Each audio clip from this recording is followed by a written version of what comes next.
Cool. So I'm just Though turning on the unsure about Oh, much great. misses. Now we're crafting a recording. wand or a ring or doing something like expanding my magical I would ability. Wand probably do your magical stuff. wands Pardon? are nice. Crafting Although, wands is although, pretty yeah, sweet. if you did wands, I mean, you're already kind of an artillery piece being a sorcerer. You don't have a ton of spells, but you can do them a bunch. Right. Being able to craft wands, well, we don't have a ton of cash, but um, that's something that, yeah, you could. They're not that expensive. And they plus each wand when you craft it has 50 charges. Right. Right. So like So, for BDC, I took craft wand and I do magic wand of magic missiles is what I typically carry, and a wand of dispel magic is what I like to keep. yeah, those, Both of those hot. Magic missiles is great because it's guaranteed damage. Right. And dispel magic. So I did the counterspell track on my player in Bob's campaign. And so I used the magic wand to counterspell when I get the opportunity to counterspell people. So I can use dispel Okay. magic to do it. That way I don't have to waste my book spells.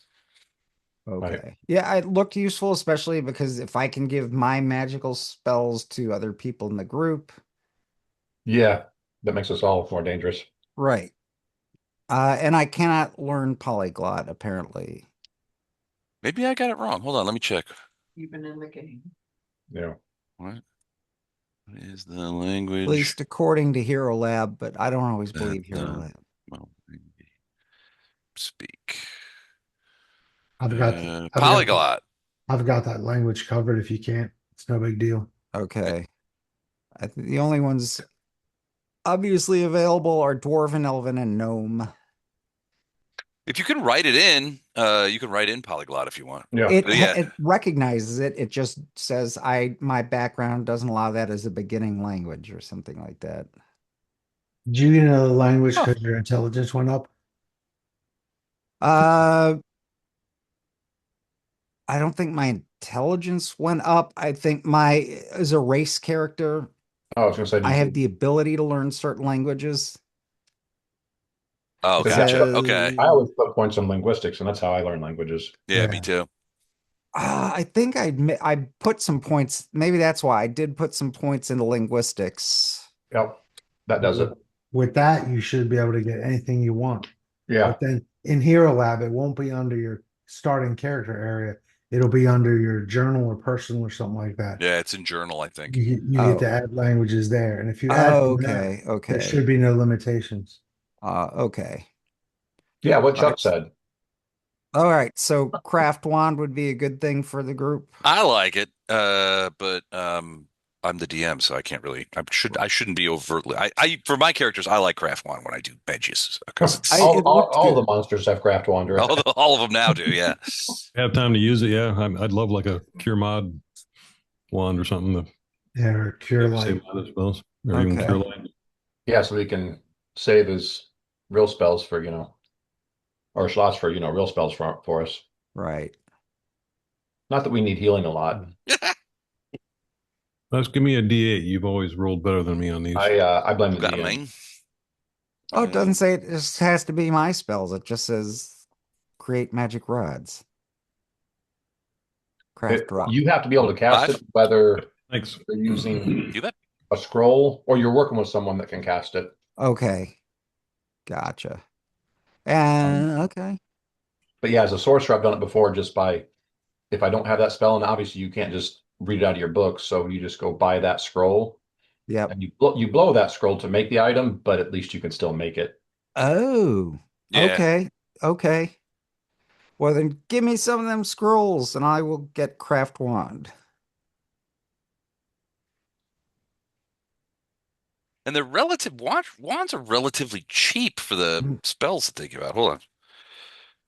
I like craft wand. Yeah, Andrew, you weren't part of A team, but it worked out in A team that Gordon and I both played support mages. And Yeah. so between the two of us, we had like almost every craft feat you could have. Yeah. And if you see the equipment that that party has at the end of that adventure, I mean, everybody had all kinds of stuff, and they were all Okay, useful stuff. cool. All right. So, ew.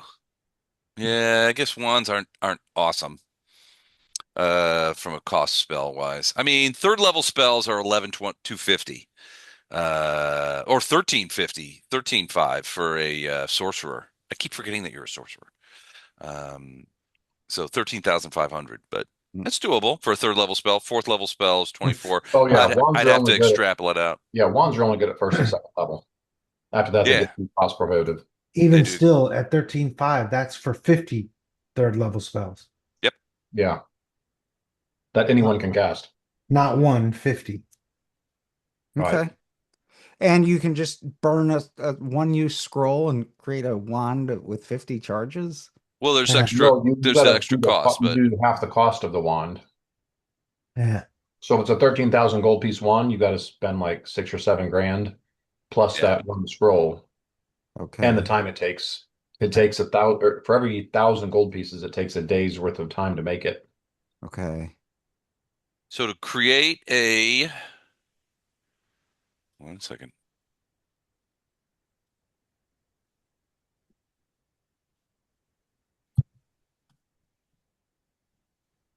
Magic item creation rules. Yeah, it takes you can create a wand of any fourth level or lower spell that you know for every 1,000 base price. It's 1 day of time in the lab. To craft a wand, you must use raw materials costing half of the base price.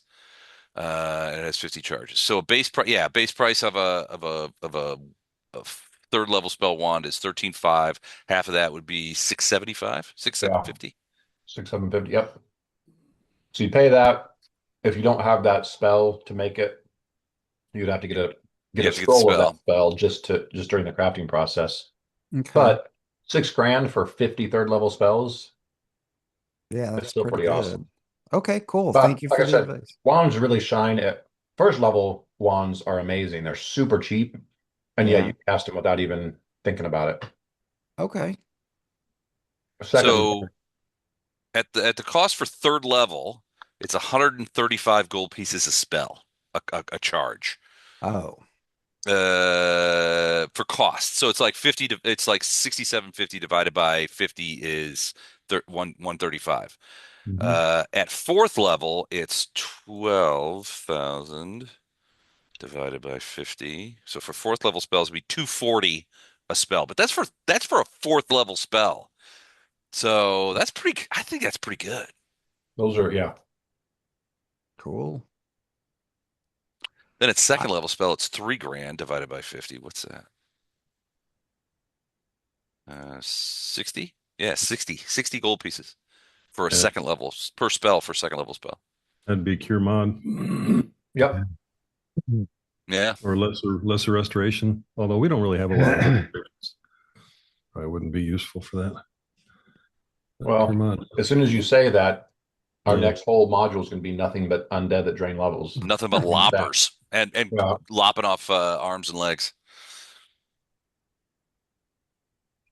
So I gotta write up a new it's canon now from Friday night's game. Because Tom Schlarman's character got killed, but as part of that he got his sword hand bitten off. It was his And when whole we arm. It was his whole arm, and we retrieved the body, but of course we don't have the arm because the warg that bit him ate it.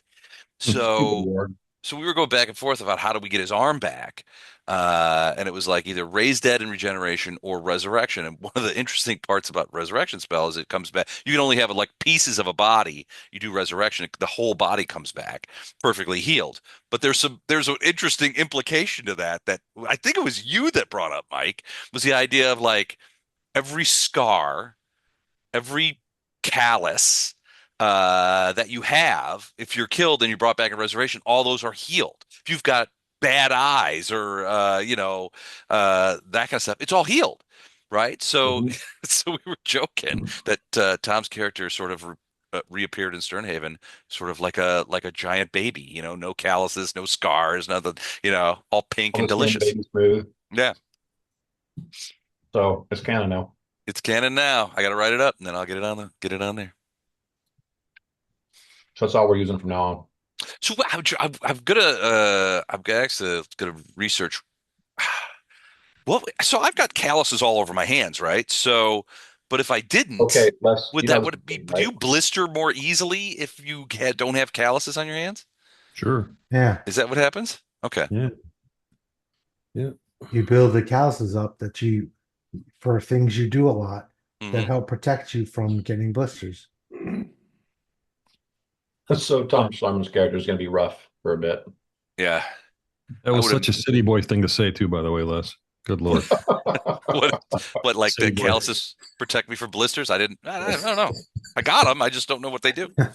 Don't know how I got them or what they do. Laboring in the coal mines like I do. That's how I got them. Wielding a pick. All right. So, Gordon, is Jennifer joining us No, or? she's actually on a plane from California tonight. Oh, no I kidding. Okay, so I she gotta is pick her out. up at midnight. So yeah, she's out totally. Ooh, She's not okay. I was not playing. like, that never stopped Matt. Why isn't she calling in? All right, and I know that Eric obviously has a troublesome child, so he'll be late. But let's talk about ninth level. So you guys passed the level. You guys are ninth level now. Let's Titus. You've been talking about your character. Andrew, you've been talking about Titus. Tell us what changed with Titus with ninth level. What'd you do? Well, I got Did you also become a pacifist monk? Yes. no, but I gained the wings of heaven, so now I don't need the fly spell anymore, except to cast it on others. What is that? What is Wings of Heaven? 9 minutes per day. Can sprout wings and gain a 60-foot fly speed with good maneuverability. Wow. Okay. So Yeah. it's not even a spell, although I can Felt like do it. ability. Right. I gained a few points in skills. Okay. I gained a feat, and I And you gained the ability to learn another language. all right. So the And I feat, think did you end my up choosing Craft Wand? yes, I did. All right. Very cool. Although I reserve the right to change that before I turn in my character sheet to All you. right. All right. I'll allow it. I'll But for allow it. now, We yeah, can do that's respecs if we have to. and I think did my AC hit points increase? I'll have to check. Did you Yeah, get update your hit points up on the screen if you haven't already. I have not yet. I just went through some of this. Yeah, it's definitely need to update those. and you get another fourth level spell and another bloodline spell? Yep. And Oh wait, your bloodline is celestial, right? Yep. yes. Okay. I did not see in Hero Lab any new spell like Blood slots for spells. bloodline spell. Where is it? For celestial. Let's look. So bloodline spells at. Oh yeah. Well, it's weird that it gives you one and it doesn't actually give you one. That doesn't make sense. Psych. So bonus spells are resist energy. Oh no, remove curse. You get remove curse as a freebie at ninth level. Did you see I those don't. those bonus spells in the celestial bloodline page? Uh, You get It says, bless, resist. remove curse. Mm-hmm. yeah. Yep, that I just noticed that. Thank you for And the twins curse all the time, so Yeah. we're using that frequently. If you cast that, I'm just going to disappear. Very cool, very cool. That'll certainly. I think that it will certainly liven up encounters when you suddenly sprout wings and begin fluttering around the battlefield. I think that'll be great. Oh, I He's agree. he's The fake. Shoot him Birdman of down. Seaquen. I'm looking What'd you say, forward. Chuck? He's fake. Shoot him down. All right, cool. Well, Poe, what about you? How does ninth level look for you? I got another layer of spell level, which is nice. Fifth level. Ooh, Lot fifth of level good- No, it's spells. not nice. What does fifth level get you? Oh, who knows? Starts I'll with an tell R. you. What's that? Starts with an R. Starts with an R. Oh, Raise dead? Yes. yeah. That's huge in a campaign. Yeah, Any it player is. can cast Raise Dead. Plane shift, raised dead, true seeing, walled stone. A lot of good ones out there. Break Yeah. enchantment. Break enchantment is huge in the right circumstances. Channel energy went up by another D6, I see. Yep. Excellent. And what's the feat I took is quick channel, so I can do two channels in a round if I need to again. Very nice. That'll be helpful. Yeah. Excellent, excellent, excellent. Maybe. And let's go to Arendar. What about you, Arendar? Mine's boring. All right. Although, just plus ones to pretty much all kinds of stuff. But to get an extra feat, And what did you select? critical focus. So Crit now, folk. now I'm going to confirm most, if not all, my crits. Let's see, critical focus. Let's take a It's quick a look at plus that four to one. confirm. You receive +4 circumstance bonus on attack rolls made to confirm crits. Wow. Okay. And since I've Uh, got a Falcata that crits frequently, it's yeah. nice that almost all of those are going to be triple damage. You are going to be hurting me, I have a feeling. Okay. You are it's so the subtext on critical focus is you are trained in the art of causing pain. Okay. I think the Excellent. twins have that under their like inscription in their yearbook. I was gonna They- say, isn't the ability to be a pain in the ass already something he has? Yeah. Completely legitimate there. All right, Rafe, what about you? You different path, different stuff. What do you got? No, I got 2 feats. Ooh. One All right. one for fighter, one for character. Anyway, I got point blank master. Nice. So I don't provoke if I shoot the bow But that is huge for an archer. right Yeah. next to somebody, and improved initiative. Improved initiative is a fun one. I've always liked that feat. It's +4 on your initiative anytime, Yeah. every time. So it's that really helps. My problem is I almost always play characters who are often better off at the bottom of the order. Well, for a So rogue, it's better to be beginning because anyone who definitely. shoots before they act, he gets to use a sneak attack It's again. precision damage, yeah. Yeah. So excellent. Oh well, so these are all good. 9th level sounds like it was pretty good to you guys. So we'll Yeah. hear Ono's and Vondrum some other time. Maybe we'll hear Ono's later today. We'll have to ask him. But all right, so that sounds great. So welcome to 9th level, and welcome to we're moving into the next book of adventure of this adventure. I just want to let you guys know that there are like 12 books to this adventure path, and we are now entering book 5. So do that math. But so you guys are still in Bresk. And things have changed significantly, obviously. You know, Gallo is now the interim king, he would say, until the Council of Nine is able to foment and nominate and vote on a proper king. But in the meantime, he sits on the throne at Bresk. The old King Steppenguard has been taken into custody, and he has been essentially arrested and kept kept away from people. There are various constituencies within the Council of Nine who are saying he should be tried and convicted and executed is the thing for his perfidy. There are others who take the position of mercy, but one thing is clear: he will never be king of the Bandu Hills again, nor will his family. So there is that. Lord I hate when they name creatures this way. Lord Lord is is Lord is. Lord is rapidly trying to get the armies of the various nobles in line, contacted, mustered, so that they can move on the Elite Pass. With spring almost here. That pass is going to be clear within probably the next 2 weeks, leaving an open channel for 5 Corps to cross the hills and into the northern plains. And they are going, and it's his job as Field Marshal of the Bandu Hills to stop it. So he's got his hands full, and he has been over the last probably 24 to 36 hours that you guys have been here. He has been doing everything that he can to try and get that. He's dispatched messengers. He's sent messages. He's trying to muster every able-bodied person to head west to the Elite Pass and try and stop the Sargovans before they move forward. So he's been super busy. But in the meantime, So Wraith and Aaron are both reached out to someone to reach out to the elven Princess princess. Shalosha, yeah.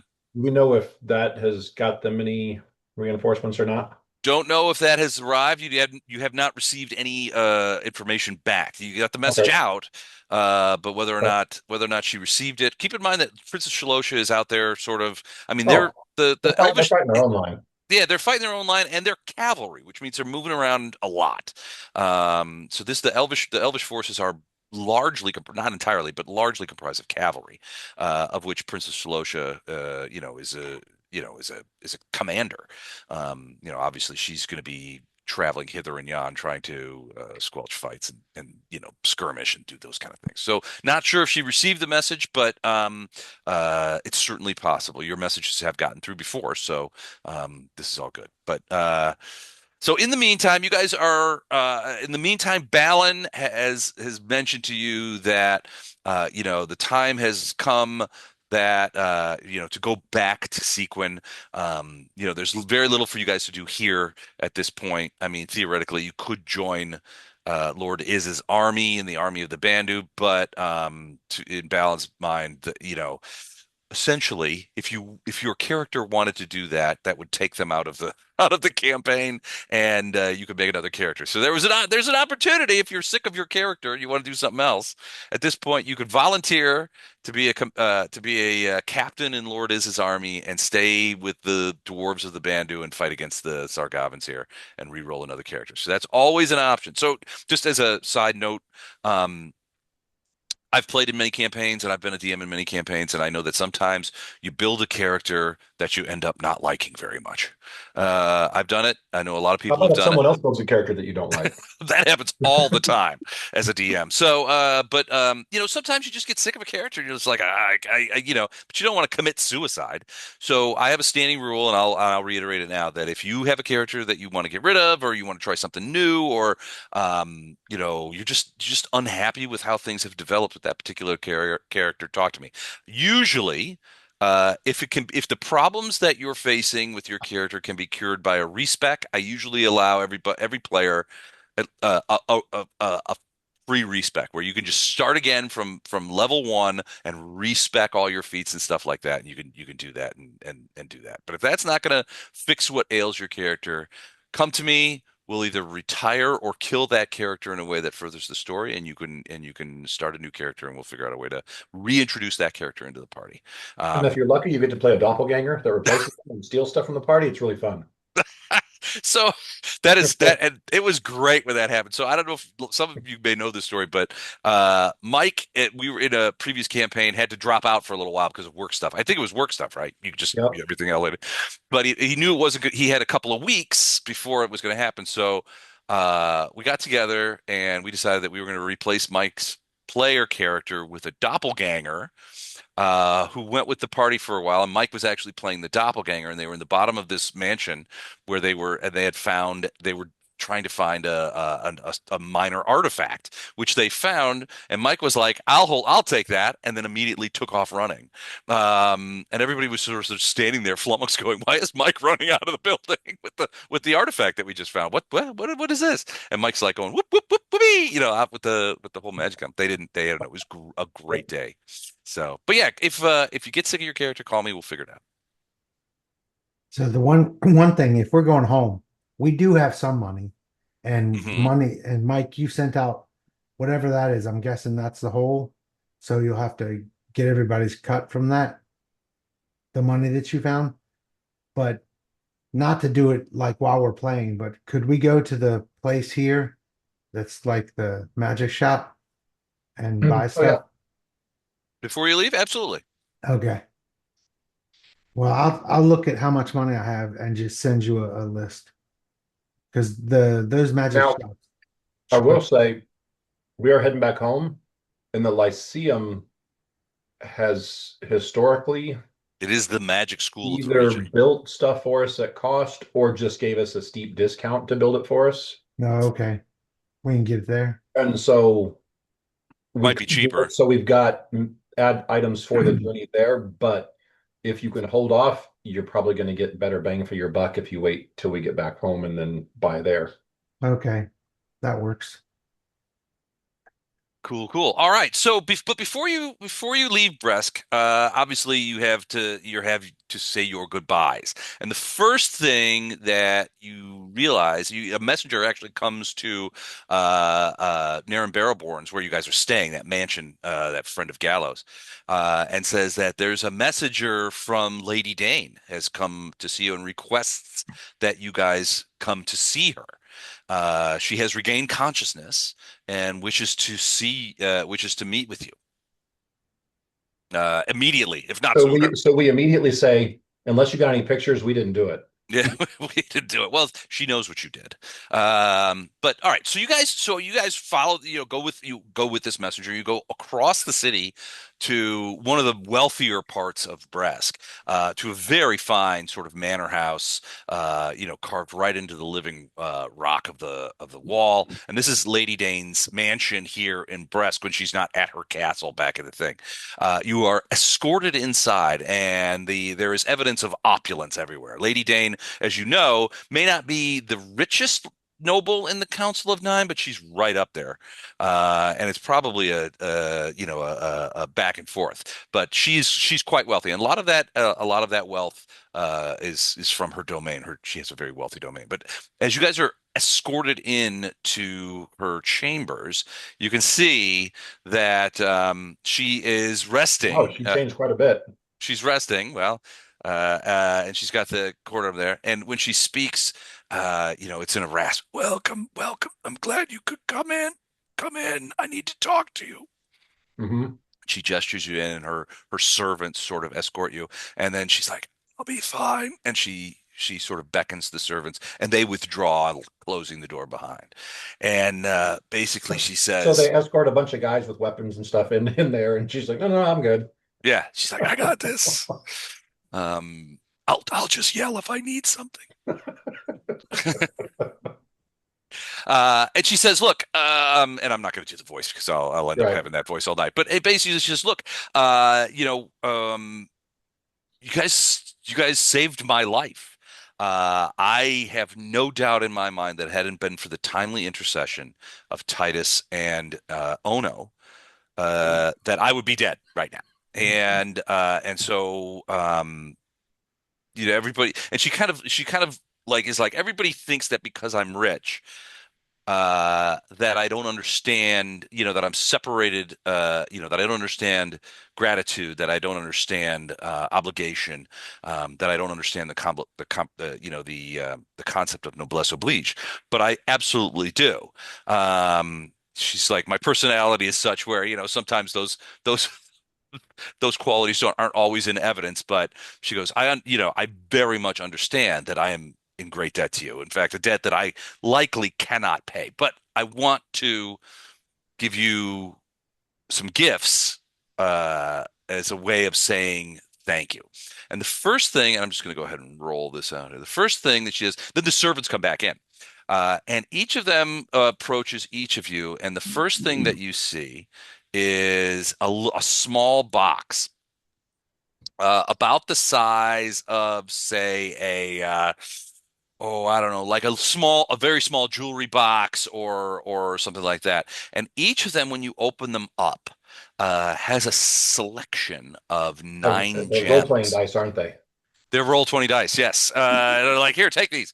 No, it's a small, ornately carved box, and inside is velvet, and inside are nine gems. And she tells you these gems are from my mine at hold on, at Karak Doom, one of my mines. But this one is the one of the most the richest of my mines back in my territory.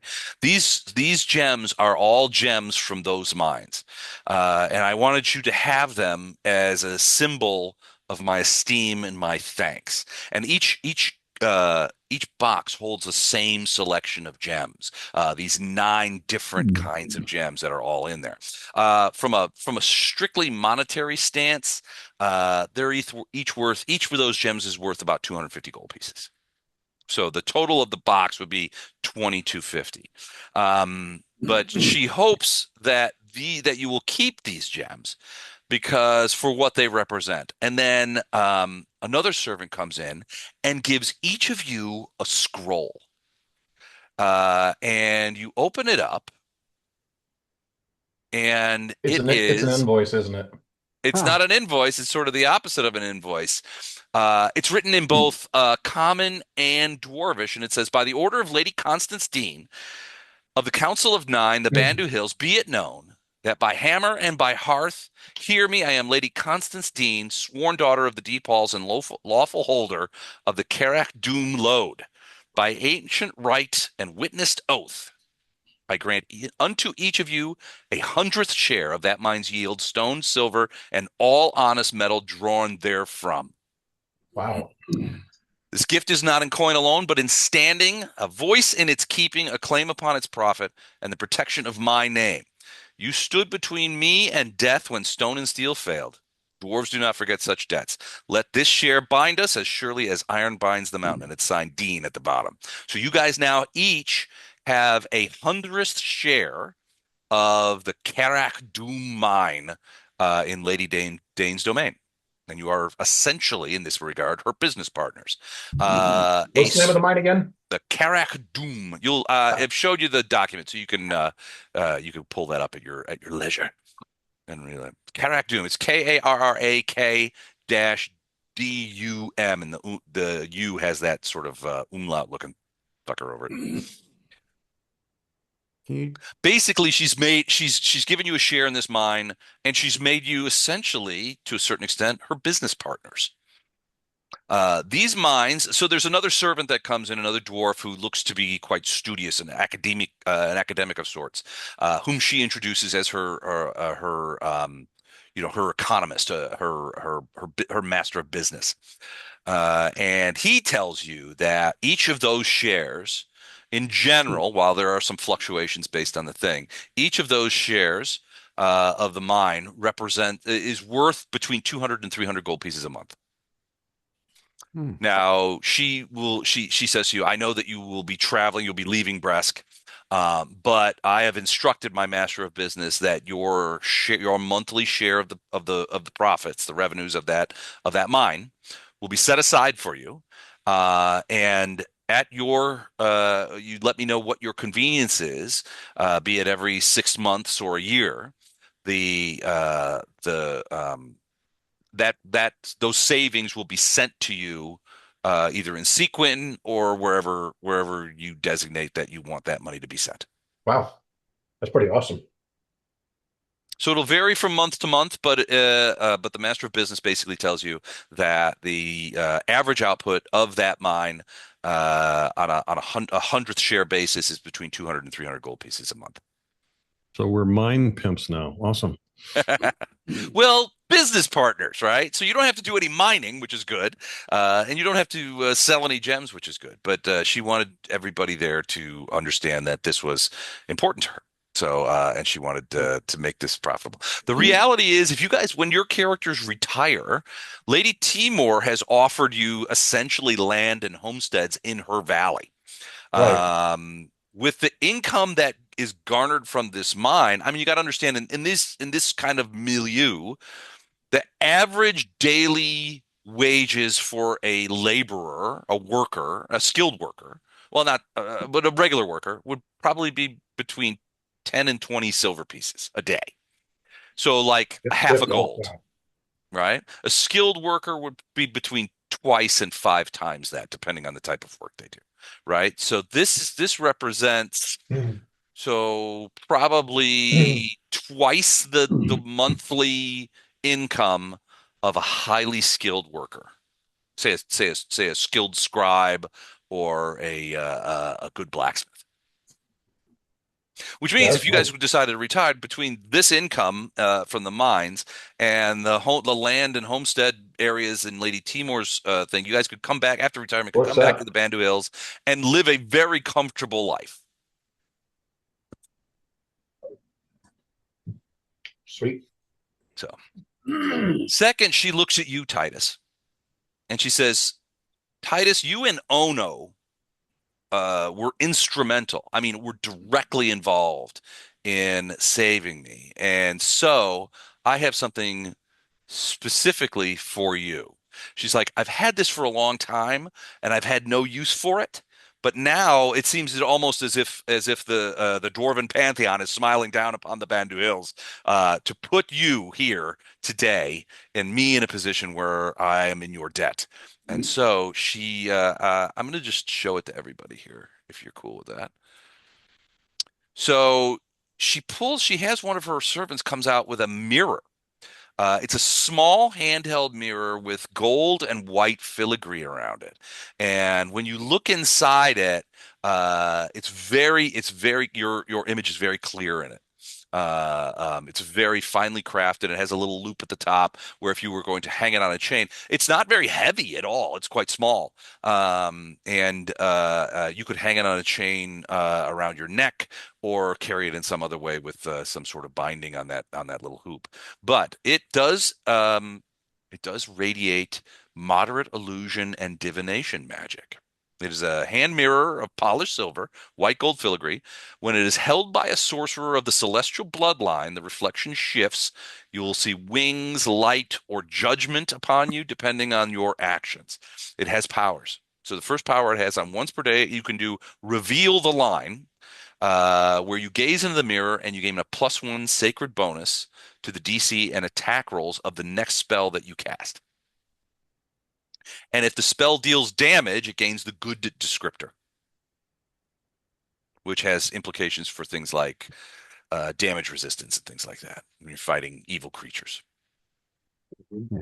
And this is all in the thing, and you can pull this up and copy it. So the second power is called the Judgment Reflected power. Once per day, as an immediate action, when you take damage from a fiend or undead creature, and by fiend I mean like a demon or devil, a demon in this case probably, you can do a Judgment Reflected action as an immediate action. You can reduce the damage by 5 points, and in further, the attacker takes 1d6 points of good damage without any save, as sort of like you reflect the evil against you. So Fir- how oh, do go I ahead. get this? You just So I'm- you just say it. If an undead or a demon strikes you and does damage, as an immediate action, you say Judgment Reflected. The damage is reduced by 5 points, and the attacker, the person who did damage to you, the undead or demon that did damage to you, takes 1d6 of good aligned damage without any save. so is this a standard? I guess I'm trying to figure out how to add this This to is my not a image. standard item. This is absolutely not a standard item. I did this. Okay, so you said I could grab the description from where? Yeah, you could just copy the From the paste, page. copy this text. Okay, The mirror also, and I can send it to you if you want. I can send it to you in a Word doc or something like that if I that'd be think, easier. let me see. Okay. Yeah, please, because, maybe I can. It All right. also gives you some powers that are dependent on your behavior. And then that behavior is if you follow the ideals of the Celestials. And there are 6 ideals here, 6 guidelines. Mercy before judgment. Your light must be visible. The strong owe the weak. Truth is sacred. Evil is a choice. And 6, you are a beacon, not a blade. If you act as a sorcerer in accordance with these celestial ideas, if you behave in accordance with them, once per day you gain aid as a spell-like ability. And once per day, protection from evil on yourself. But you have to embody and behave Turn it into owner. against these ideals. That's why she didn't give this to the twins. Yeah, no. Nope. She says she thinks it's got to be the will of the dwarvish gods that you, as a celestial sorcerer, have come here at this time and done me this service. Because she's like, I've had this mirror in my treasure house for decades, and I had no idea what I was going to do with it. I'm not a celestial, that kind of stuff. And I live in the mountains. I very rarely meet celestials, but then one of them comes through and saves my life. So she's like, I want you to have this. Thank you. Thank you. I'm honored and most appreciative of your generosity. for something that I would have done for anyone. Thank you. I owe you my life, and I do not forget debts such as these. And I've got one for Ono too, but since he's not here yet, we'll do that when he gets Well, just give it to me and I'll give it to him later at some point. here. That would not be following the celestial ideals. All right. So yeah. So when Ono when Eric comes over, we'll do that for him too. But she's got something special for him as well. But yeah, she basically was like, this is something I want you to have. And when you use it, I want you to think of the incredible service that you have done to me in the last 96 hours. So this is what Eric's looks like. So Oh, wait, he can't use weapons, can he? Oh yeah, he can. It's a this pizza one he cutter. can. It's a pizza pizza cutter. He's going. He's going to be a that's pizza cutter. okay. All right. So that said, you part from Lady Dane, and now are part owners in one of her mines. So the rewards are coming. As you are heading back, Balin has told you that he's going to prepare the wagons, get your horses ready. Oh, by the way, I wanted to mention the horses. I almost forgot. As part of ninth level, so when you got your horses from Duke Gallo as a reward for the guerrilla warfare and helping him win the war. I told you that you get handle animal as a class skill for free. Now with ninth level, add 2 points for free to on top of your regular skill assessment points into handle animal. And if you go to this site, and let me put it in the chat here for you. If you go to that website, that is the handle animal page on the Pathfinder SRD. And what you see is there are common uses, but if you scroll down a little bit, you can teach your horse tricks. So as part of your leveling up to ninth level, each of you gets the opportunity to teach your horse one DC 20 or below trick of your choice. I'm gonna teach my horse to do the one where you like hold the thing of cards and then they take one and then they put it back in there and you can tell which one they You can tell which card. That's perfect. DC 20 or below. And if it doesn't make sense, like there's a trick here called build simple structure. Yeah, no, your horse is not going to do that. It has to be at least at least somewhat horse related. But DC 20 or below, any trick that makes sense. That's a horse patty is a simple structure. It's kind of. You wouldn't necessarily be able to inhabit it though. Yeah. I mean, it's a hat maybe. Yeah, it's a hat maybe. But steel is DC 25. That'd be awesome to have a klepto as a horse. it just bites things and takes off with them. I have a kleptomaniac horse. That's great. All right, cool. I almost forgot that. So don't forget to teach your horse a trick. All right. DC 20 or below, so I can teach my horse to spin silk. Well, it won't be silk. It won't smell as good. We can make it work. Or be as useful. I don't know that yogurt from a stallion would taste as good. Okay. All right. So with that, she's like, I'm tired now. And her physicians come in and are basically like, Lady Day needs to rest. She's like, thank you again. And when you would return, if you return to the Bandu Hills, come to my domain and be guests at my castle. I'll take you to see your mine, our mine. And then her physician sort of shoosh you guys out. Yeah, we thank her very much, and then all right. You guys are headed back. Balin, as I mentioned before, Balin's getting the wagons ready, getting your horses ready outside. He's hoping it's about mid-morning, and he's hoping to leave in the early afternoon, just after lunch. Balin, as you know, likes his lunch, and he really loves dwarven food. It's really substantive, a lot of carbs. Real quick, while we're here, Hmm. or we're still here, the like as soon as this happens, while we still had a day or two here, Uh-huh. I'm gonna see if I can pay someone a few gold to see if we can locate Pixis. Okay. I don't know if she's still here or not.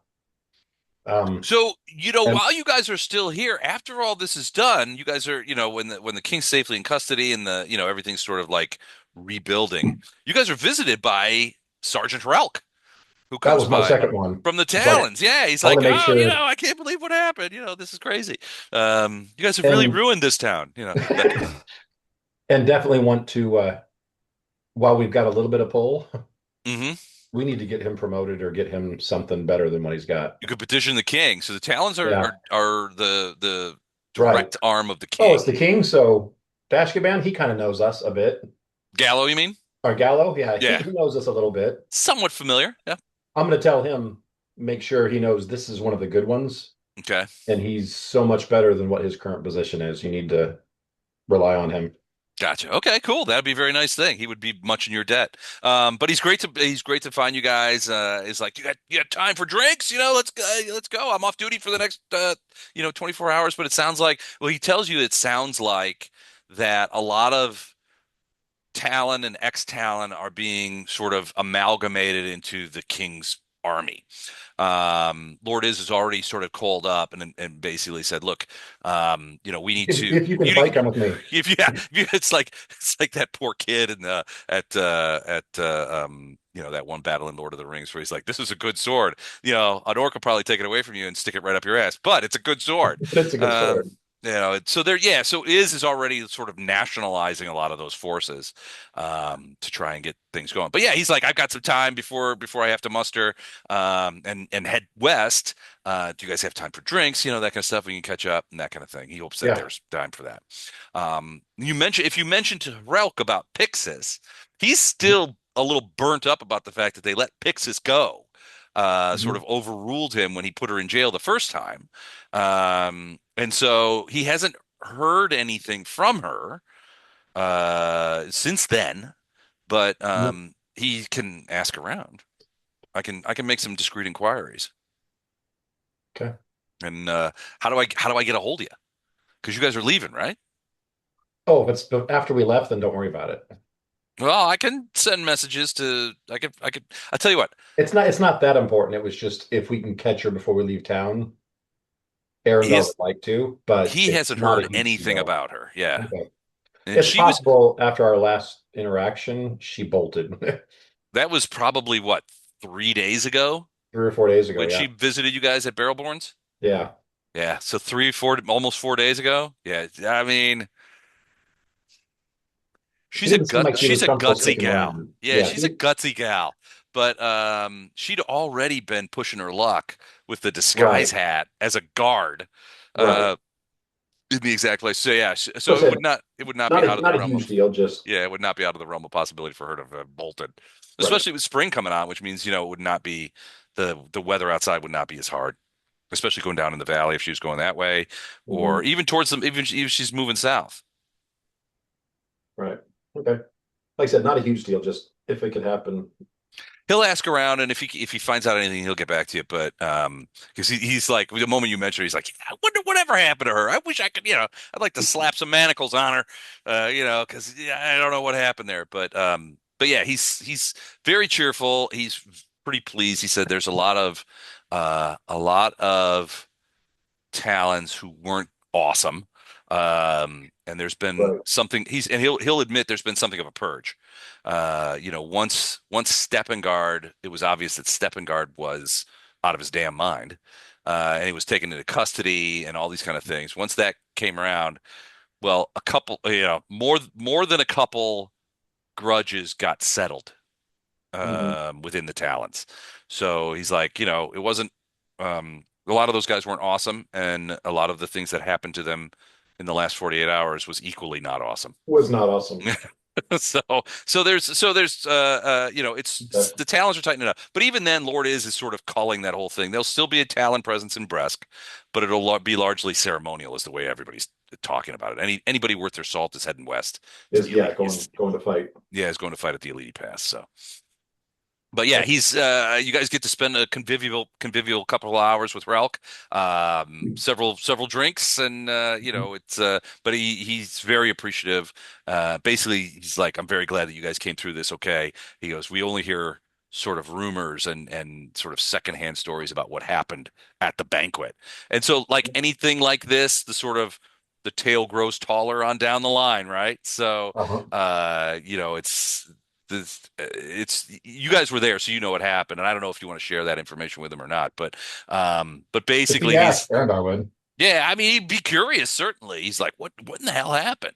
That kind of stuff. And if you tell him, frankly, he's like the stories that are getting told are both more frightening and less frightening than what actually Right. happened. He's like, some of the stories are pretty wild, but the fact that you guys, what you're describing actually happened, you guys are eyewitnesses, you guys were participants here. That makes it that much more scary. Yeah. This kind of happened. So, but yeah, as you spend a convivial couple of hours, as you guys so you guys part and begin heading towards the thing. Balin has left messages. He's like, we're ready to go when you are. So you guys are heading back towards the throne room and the main dwarvish halls to say probably goodbye to Gallo one last time Mhm. before you head out. But before you get there, you're actually you hear a voice in the hallway, Remugged. gentlemen, gentlemen, please, one moment. And you see coming forward a group of dwarvish Soldiers. Easy for you to say. group of Uh, dwarvish shoulders, I'm the one that can't soldiers. speak. Right, I'm sorry. I'm trying. And there's Lord Is, and basically he's with a cadre of soldiers, and they're moving very quickly through the thing. He's like, "Oh, I'm so glad I saw you. I was hoping to catch you before you left." And he comes to you guys. He says, basically, as you can imagine, I'm going to be quite busy over the next 2 weeks, and probably Yeah. further on than that. He says, I would. He basically thanks you. He says, basically, I want to thank you for bringing so prominently to our attention the perfidy of the Sargavans, and helping us all to understand what they have done, what they tried to do to this kingdom, and what in some cases they succeeded in doing to this kingdom. We have an immense job ahead of us, one that frankly I'm not certain I can succeed at. Mhm. There's a lot of things that have to come together, and we're going to need a lot of luck to stop Five Core from coming up the Elite Pass, but we're going to try. In the meantime, he goes, I know you're leaving, so please take this. He goes, I know that you guys are friends of Shalosha, the princess of the plains, Yep. and he will admit. He says, give her this letter. And he hands you a sealed letter with a big wax seal on it. It has his personal seal on it, which you've recognized from other documents. But it also has he's altered it a bit, so now it has the rune for field marshal on it that he's added to his personal seal. But he says, please, if you see her in the plains, because I know you're headed back to Seaquen, which means you'll be crossing her territory. If you see her, please tell her that from me that it is our firm intention to try and stop the Sargavans. We will do everything we can to try and stop them from getting in behind the Elvish cavalry in the north. But also tell her that time is not on our side, and I cannot guarantee that we will be successful. Um, Also tell her that I have not been as good a friend to the elves as I might have been. Old prejudices die hard in the dwarves. But tell her that I mean to sincerely change that, and that I hope we can be allies and maybe someday friends in this conflict. Anyway, give her this if you see her. And he hands you the letter. Will do. All right, And I wish him luck. we will need it. We're having some luck. We are having some luck already. If anything, the events that took place here in the last couple of days have galvanized the Council of Nine and the dwarves of the Bandu Hills against the Sargavans. I can I have I could safely say that there isn't a single dwarf within 100 leagues of Bresk that has anything but murder on their mind when it comes to Sargovans after the knowledge of what they have done to us has gotten out. And I think that soon it will be the entirety of the Bandu Hills I will was going to rise say, up. shake his hand and say, "Welcome to the club."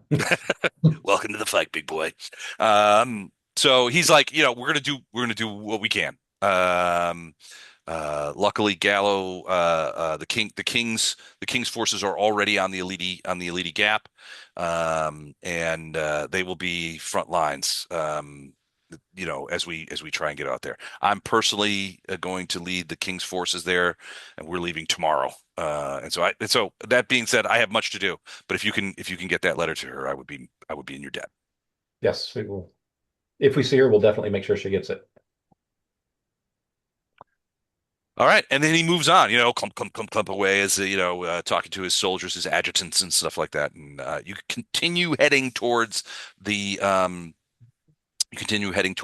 throne room. You are immediately entered in by the king's guards, and you see a sight that you never expected to see. Duke Gallo on the throne, surrounded by courtiers, soldiers, people, two King's Guard on either side of him, two people. He's talking with a variety of people, but they all step aside when Duke Gallo sort of steps up and says, "My friends, come closer, come," and beckons you forward through the crowd. You get there, and basically he says, "I know that you're leaving. Balin has already informed me of his intention to take you and depart for Seaquen, and I think your skills will be much in demand there. I know that in your hearts lie in Seaquen, but it is also my hope that you will return to Bandu someday, and that we will see each other again, perhaps when this war is over. In the meantime." He goes, "I have one final gift for you." And he sort of searches around the throne, kind of looking around. He's like, "Oh, here it is." And so he's like, "Here it is, my lord, your grace," that kind of thing. And he's got it's a big wooden box about this big, and he hands it over to you, and you open it up, and inside is a beautiful wood and brass spyglass, a huge like spyglass. Mm. He's like, and there's runes on it, like inscribed runes on the side of it. It radiates. So Titus, you will see that it radiates a bit of magic. In fact, it radiates faint divination magic. He says that is no ordinary spyglass. He says that is a far glass. Which is a magic spyglass that functions as a normal spyglass and allows clear vision if the horizon is unobstructed up to 3 miles away at sea level. Wow. Now it has to be unobstructed vision, but if you've got unobstructed vision, you can see 3 miles with that thing. If you're on the water and up in the crow's nest, perhaps a 70-foot tall, at 70 feet, which is the typical crow's nest, that vision extends to 10 miles, but that's really only on the sea or at the top of a mountain, that kind of thing. Right.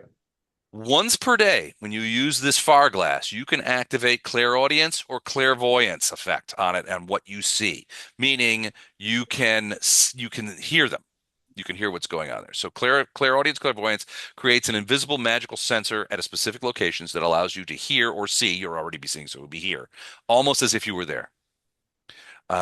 So basically, it's a spyglass that if you get something in your spyglass, you can hear what's going on in things that you see.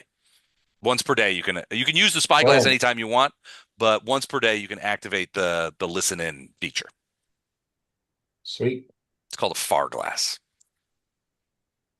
Is it a standard item or is this? It is, yeah. But he has had it inscribed to my friends. May this assist you in all the things that are unseen.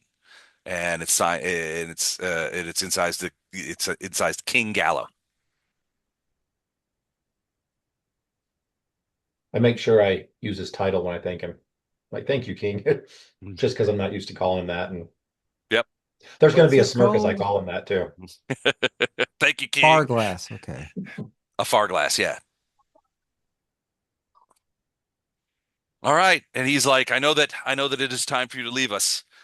Leave us in good health, and may you have a safe journey back to Seaquen." He stands up, clasps you on the shoulder, shakes your hands, and thanks you once again. And it says, "Come back to Bresk if you are able, and definitely when this is all over, and you will be welcomed here." Do you mention about Sergeant Shrelk? Yes. Okay, so If I you haven't already, then yes, I would definitely mention that he was very helpful in the beginning and he's one of the good guys. So you need to keep okay? him close and keep him And he asks you, what is his current this Harelk? What is his current rank? sergeant, I think. Yeah, Okay. sergeant. Sergeant. So he leans over to one of the courtiers guys, got paper and quill and stuff like that. He's like, take this down. Effective immediately and with 2 weeks of back pay, find this Sergeant Harelk and promote him to captain. Yeah, he will do you well. I'll see to it, says the king. Okay. Sweet. All I wish him right. well in his defense and There's much to do. I will be bringing myself order to returning. chaos. Yeah, he says, I myself will be returning to Galafend, although Lord is wishes does not wish it so, but I need to oversee at least the forces that I am contributing to the overall defense of the Bandu Hills. I will probably be forced to return to Bresk immediately after, but we will see to that. Basically, he's like, I got to go tell my guys what to do, Right. and then I got to come back here because Field Marshal is basically saying, look, the king has to stay in Bresk, where he can Hmm. be properly defended. Right. If they've already, he's like basically the Sargavans have already tried to kill one king, and came very close, and destroyed his whole family. So we're going to have to, and even now, Lord has sent word that Gallo's immediate family is being put under special guard and that kind of thing, and making sure that the Sargavans are poisoners. We have to make sure he's getting food tasters out there and all that kind of stuff. Yeah. Purify food and drink guys and everything like that. Just keep So that artifact safe that you guys have and Yes. be better. it's been put under significant guard, certainly more than one thief with a disguise hat on, which Okay. seems like a significant lapse in security. And if any other gnomish women show up to like be advisors, just kill them outright before just don't even talk to them. He's like, I already have my own advisors who I've been worked with for years, and I trust implicitly. You need not worry about another Nina Glibglammer incident. And that's that. With that, you guys head outside under the the yellow sun beating down on the thing. And even as you mount up on your horses and Balin gets the wagon of supplies and everything ready, and he's like, "We're all ready to go. Let's go." And advises the driver, we'll be headed north, that kind of thing. You can hear a little bit of the drip, drip, drip of snow and ice melting in the sun. The Mhm. sun is feeling warmer with each passing day as spring approaches. And at Man, first, at first you're like, "This is great," and then you're like, "Oh shit! All the ice and snow in the Elite Pass is thawing at this rate." man, what they wouldn't give for like a couple high level druids right now. Right? Just So keep that frozen for a well, bit. they probably have druids, but their effects are going to be very localized, right? I Yeah. mean, it's that kind of stuff. So you guys head out, and it actually, as the spring is coming on, the traveling is quite easy. Now you pass this, a lot of on the road headed north.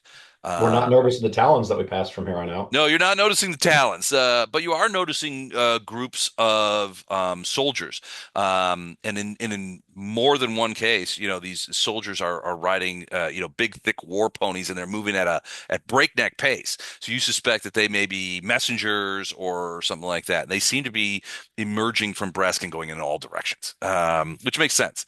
Mhm. It Field Marshal is trying to gather the forces.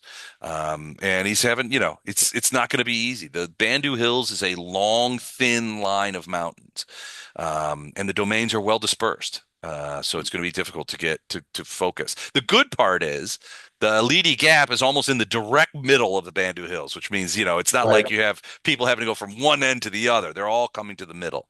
So, Right. so that's pretty good. And speaking of coming from one end to the middle, it's Eric's here. Greetings. Greetings. What's going Hey, on, Ev, bud? how's it going? How are you? I am well. Good to see you all. Did you call us fat pussies Greetings in your and email? well met. No, we Right. Doughy pussies or Okay, you have to go I gotta, back now I have to and add reread the, that email. and add the last little bit that Lady Dane give. Oh no. Right. All right. So Ono, since Eric, since you were late, spotlight is now on you. So first things first, ninth level monk. I agree with your assessment that you sent out. I know I didn't email you. I've been up to my ears, but I agree with your assessment. So the feat changes that you were talking about, a-okay. Thank you. I'm perfectly happy with those. So from a ninth level monk standpoint, what does Ono look like at age 19? Well, mostly he gained some speed, Okay. and you might notice now and then he's going to use a key power called the sudden speed, which increases his land speed by 30 for 10 rounds or 1 minute So or 1 minute. with Um, all of those speed augmentations, mhm. what is your top speed now? um, 60 plus 30 equals 90. 90 is your top speed. Yes, sir. That is fast. That's not sprinting. That's my regular speed. Regular is your With regular. the sudden speed um, key power, which I can use for a minute. So I guess if I choose to sprint, how fast is that? No armor. It's No armor, 4x, right? right? 4 armor. Is that right, Mike? No Mike's not armor. there. No armor. I think it's 4. Or is it no, it's double I think it's sprint. double. Mike's sprinting is it 4x or 3x with no armor? It's With 3x, no right? armor, it's 4. It's 4x. Okay. Oh, So you're at your current speed of 90. If you decide to sprint somewhere as a full round action, you can cover 360 feet, yes.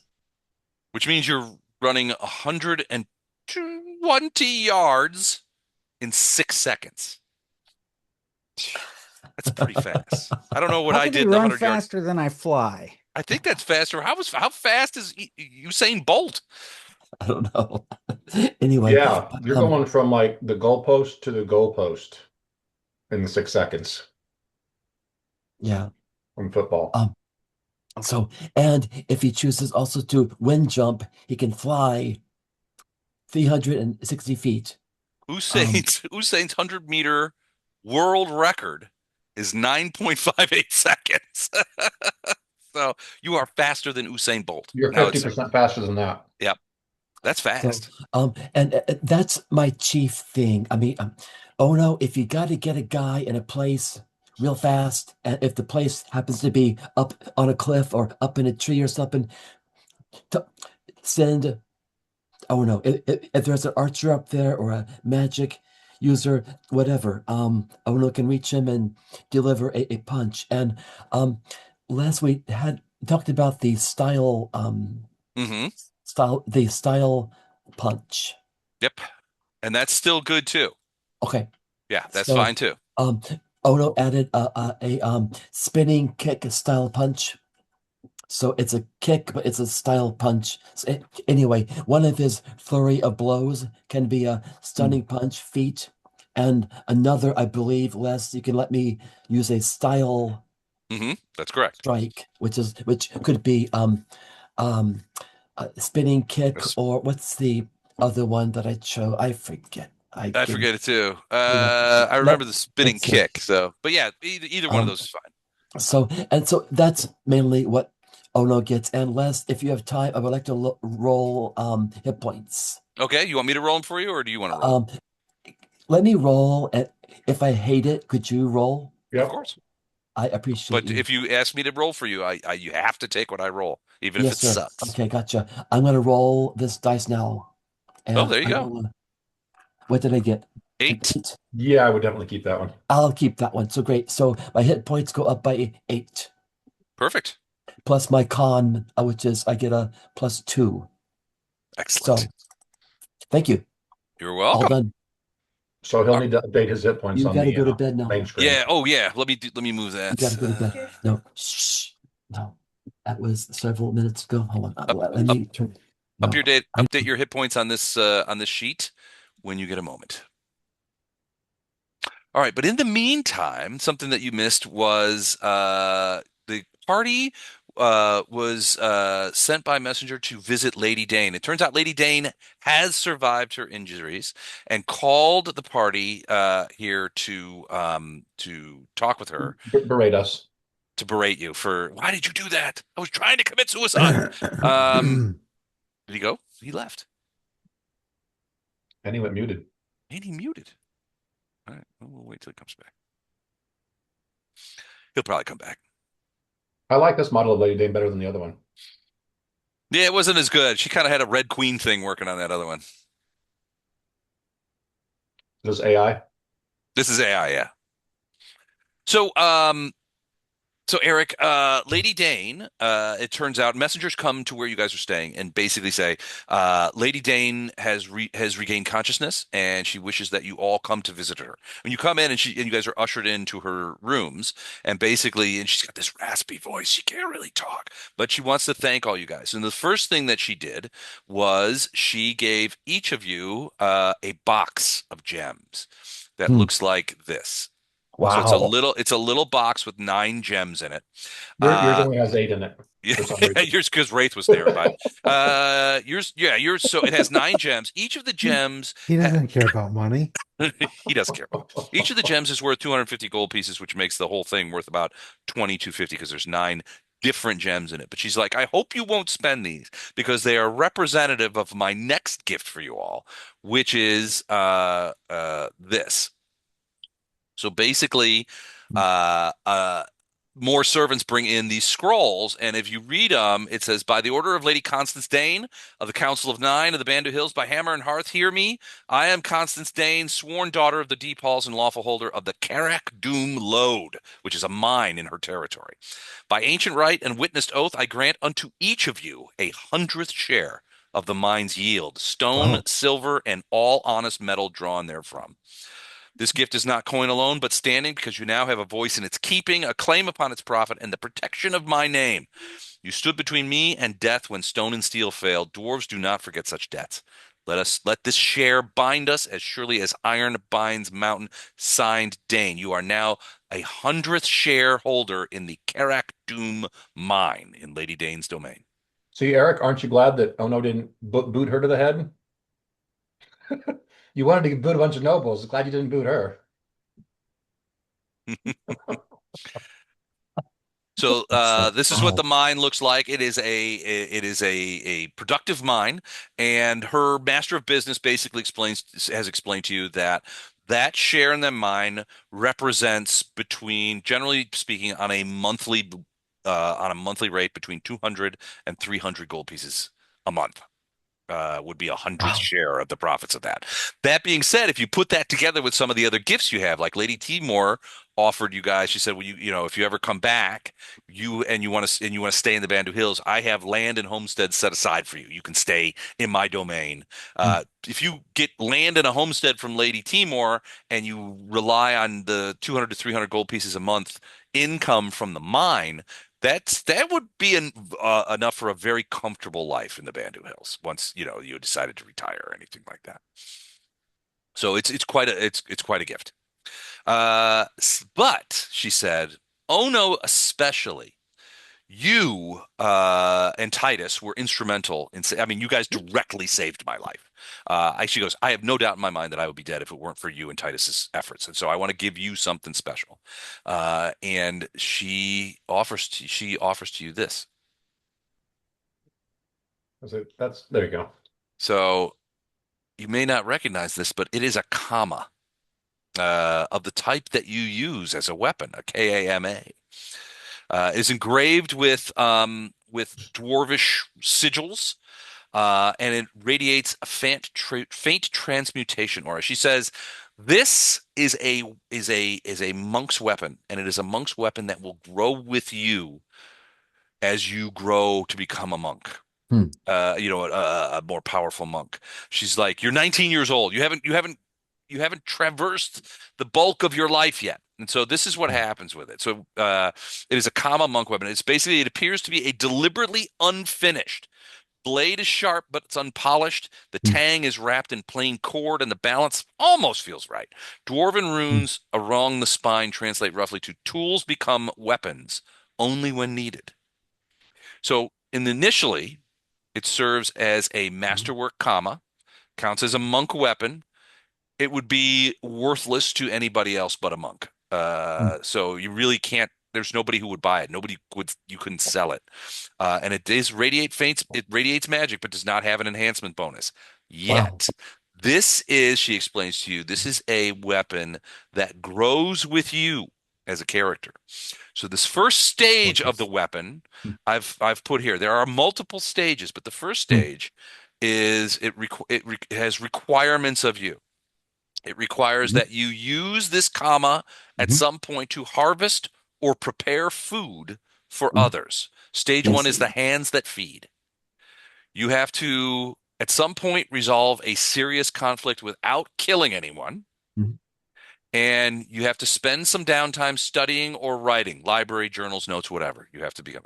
If you do all those three things, it will become a +1 comma. It will also give you the power once per day. After you successfully trip or disarm somebody, you will get a +1 dodge bonus to your AC for a round. That's really cool. That's really cool.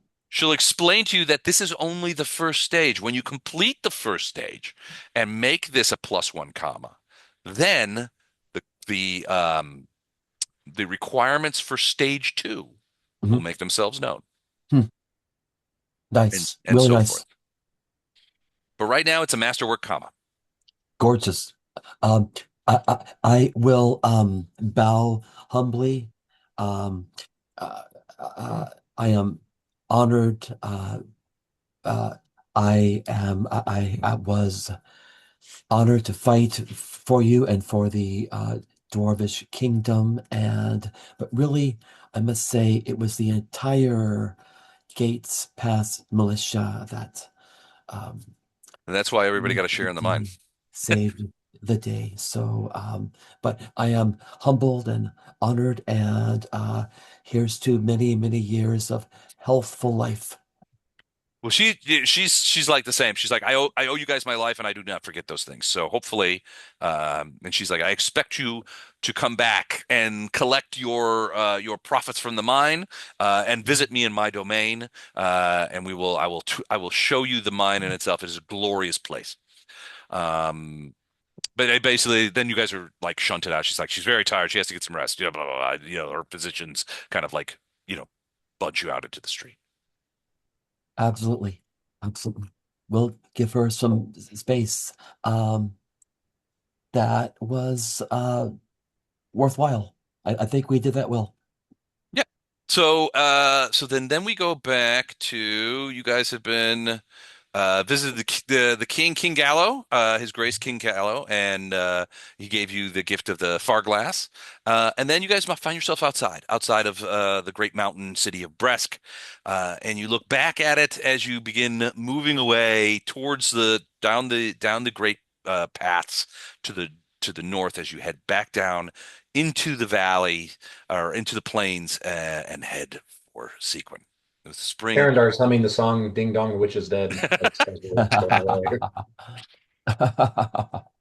So as you pass, as you guys going down this path, you see groups of dwarvish messengers on ponies riding back and forth, heading out. In some cases, you see platoons. Even in one case, out directly out front of Bresk, you can see what looks to be an entire company of dwarvish soldiers. In some cases, wearing different tabards. The individual platoons or battalions are sort of separated by their leaders, but they're drilling together as a company, and getting ready to move west. Is mentioned to you guys that he was leaving for the west the next day, and probably these were the troops that he was going to be taking with him from Bresk. Got it. But as you guys begin moving down the mountain, other than that sort of traffic, you don't really see much else. Spring, early spring to be sure, but spring is sort of in the air. And so as you pass, as you get down further towards the plains, the trees, as you get in the lower elevations, you can see that some of the trees are beginning to, have buds on them, as the spring begins to thing, and as things get Oops. warmer, as you come down out of the mountains. What was that? Oh, testing it I out, didn't mean eh? to roll that. It's all right. Um, Finally, and it's not too long, a day or two, you find yourself, I mean, you kind of have to go a little slow, but by the time even after the first day or midway through the But second day, yes. as we're traveling, I'm going to be Hmm. using that what was that? The Far f- the far far glass. glass. Okay. I'm going to use that about every hour, Okay. and I'm looking for groups of elves so I can either deliver the message to them to deliver to Princess Shalosha, or hopefully find Princess Shalosha as we're going through her territory. Gotcha. I have Okay. a It takes, question, sure. suggestion. Would it help if I fly above the party and use the far glass? The You can higher see up you you can are, see the further, better off. yeah. Yeah, you can definitely see further. Yeah. That's a good idea, Mike. Let me. Yeah. Okay. All right. It's going to take you guys probably the better part of 2 days just to get out of the mountains. Right. So I mean, let's take a look at this. Is this the Yeah, so you guys start out like here, right? And you guys are going, well, more west than north, really, because you're coming out of the mountains, and there's the roads kind of like scooch around a little bit between Magadon's and Steppengard's domains, but you're heading up into these areas, these foothills. Remember, these foothills are where you found the halfling villages and stuff like that were sort of scattered around in those foothills and stuff like that. It takes you about probably a day to a day and a half just to get down into those foothills. The traveling is easier. It's warmer, and there's grass for the horses to munch on and things like that. Oh, that reminds me, Eric. You is when you Duke Gallo gave you all horses Okay. as your gifts from during the battle against the Kingsmen. Yes. As part of ninth level, take an extra 2 points of handle animal, Oh, wow. and Ooh. there's a link here that I'll repost. This link has a list of animal tricks that you can teach your horse. You get a free trick of your choice, under DC, equal to or under DC 20. Nothing over Hmm. DC 20. And it's So got you to get make sense. You can't teach your horse how to like do card tricks or anything. Yeah. You can't teach a horse how to. What was the I one you was said, so looking Gordon? forward to that. To create a Or domicile or something like that. Was this or a a klepto horse would have been heavy awesome. horse or a light? These are dwarvish horses. So in human towns, they would be considered. They're not destriers. They would be considered more large ponies more than anything else. They're pretty Huh. shaggy because they're mountain horses. But they come with, he gave you saddles as well. These very nice leather saddles that are inlaid with silver and mithril and stuff like that. So, but yeah, I would say they would be equivalent of a light war horse Probably, Okay. if yeah. we still do that in 1E, but a light war horse, I would say. Okay.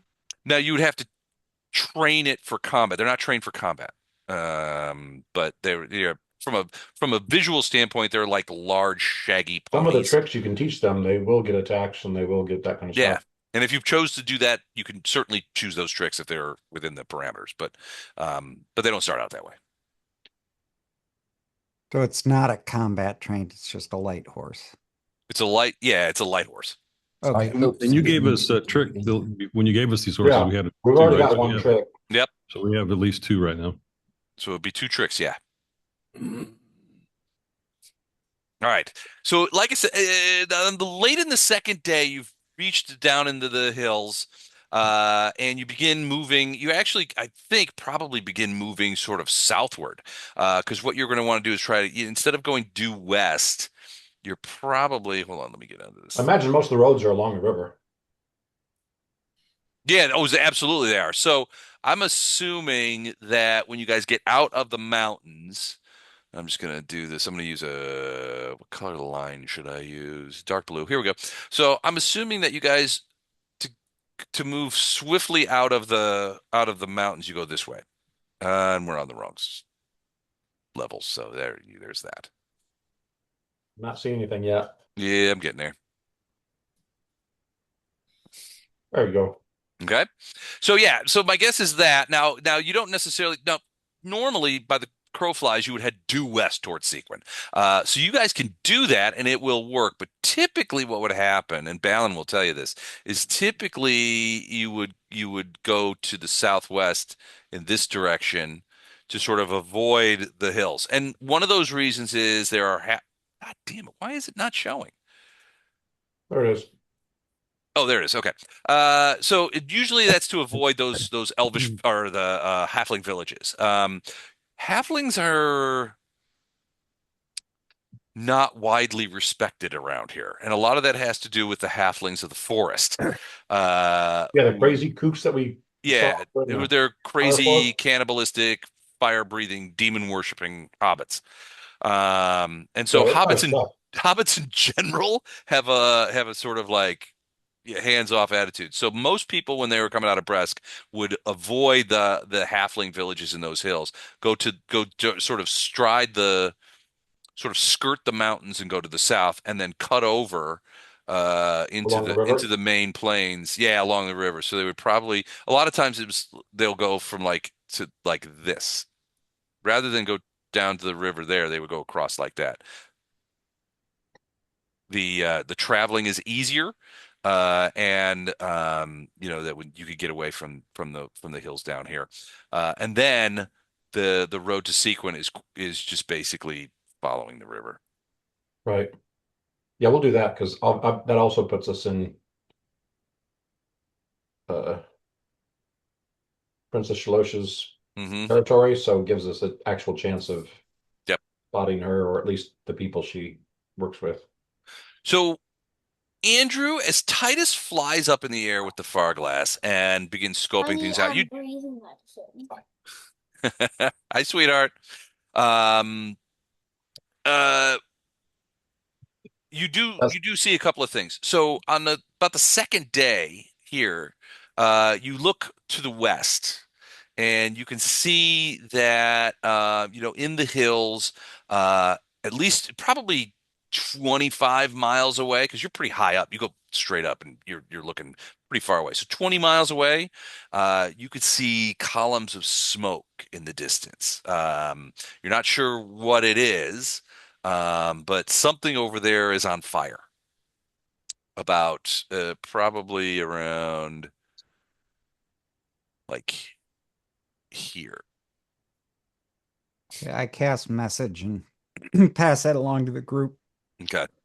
It's possible Sargavan infiltrators have gotten past. The reality is that while Lord Shaladel and his forces are stopping Three Corps down here at the beginning of the river, there's probably, I mean, we can't imagine that this is a line of elves standing there that's stopping no every little single. tiny groups probably can break through. Yeah, groups of small groups are breaking through. And you guys remember when you came out of Sequin towards the Bandu Hills, you came across, or when you were headed to Sequin, you came across like farmsteads that were burnt out, and there was that one guy who was a mage, with his daughter that you guys sort of like dragged along with you that you saved from the Scourge. There was a Scourge hunting party trying to hunt him down. He was on their list of mages, and so they were kind of getting there. So it could be that Sargavans have broken through and they're now infiltrating into these halfling villages and either extorting them or trying to taking resources from them or whatever. In some cases, they may have had to make a thing, but it could be that there are small groups of. It's easily possible there are small groups of Sargavans working behind the lines. You turn southwest and skirt the thing, and on your left side, as you move, you can see the huge, spiky mountains of Baron Magadon's domain. As you continue through Fairy, no evidence of elves that you've seen so far. It's only after, but the riding is easy. So by about the fourth day, you enter into this area here, which is probably more and from your so Titus from your far glassing from height, you can see the Great River in the distance. It's probably 20 miles to the west of where you guys are now, which means to you and that you've probably entered Lord Shaladell's territory, his operating area, which has historically been surrounding the river. Remember, these are the elves that were holding that were helping Seaquen, that had blockaded and were processing refugees in Seaquen from the boats. They had a bunch of boats. So these are waterborne elves in many cases. But you don't see any elvish maneuvers. It's only after you cross into Lord Shaladell's and begin heading down the river on the fifth and sixth day after leaving Bresk that you see groups of cavalry in the distance. Um, Whenever you see that sort of thing, you fly up higher, try to get a better look. But in most cases, you cannot tell if Lady Shalosha is there or not. But you guess not. They're either moving the other way or that kind of stuff. They're just moving too fast for you to get an eyeball. But one day, on the afternoon of the sixth day, you're up there and you see a group of cavalry moving slowly south towards the river as you guys are moving along it. You get up there and take a look, and you see a interesting sight off in the distance, perhaps 8 miles away. You see this: a group of mounted knights, elvish, and at their head, someone you recognize, Princess Shalosha. They're about 8 miles away and moving away from the mountains that I could not seem to get out of this picture.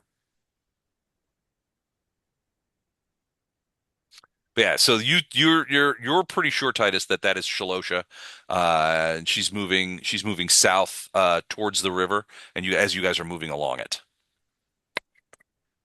As always, I pass along whatever information I glean to the troops, Okay. the gang, the fellas. Hey, that looks promising.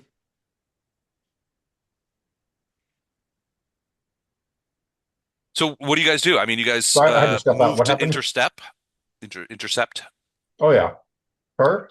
Titus is flying up in the air, and he sees whom he thinks is Princess Shalosha at the head of a cadre of elven cavalry, armored elven cavalry, and they're moving south towards the river as you guys are moving along it. So you'd have to speed up a little bit to get on intercept, but you think you could probably reach them before they reach the river. Yes, definitely. Let's intercept. Okay. All right, you guys kick it in a little bit and begin going there. And as soon as you guys get within visual, even well, not even really visual range, but close. If you guys not using the far glass, you see a whole gang of these armored elvish knights move out in front of Shalosha and begin heading right for you guys. Yep. And they're coming at full speed, and they've got lances that they've got ready to go and that kind of stuff. But once they get close, obviously elvish eyes are better than your hand up, yeah, like this. No, don't kill us. Don't kill us. We're just innocent primates. Yeah, they come around you, and actually, some of them recognize you from the meeting in the village that you guys met that one time where you met them there. So, and you spent a couple of days there. So they're like, oh, well met. Though you gate pass people, how did you fare in the Bandu Hills? That kind of thing.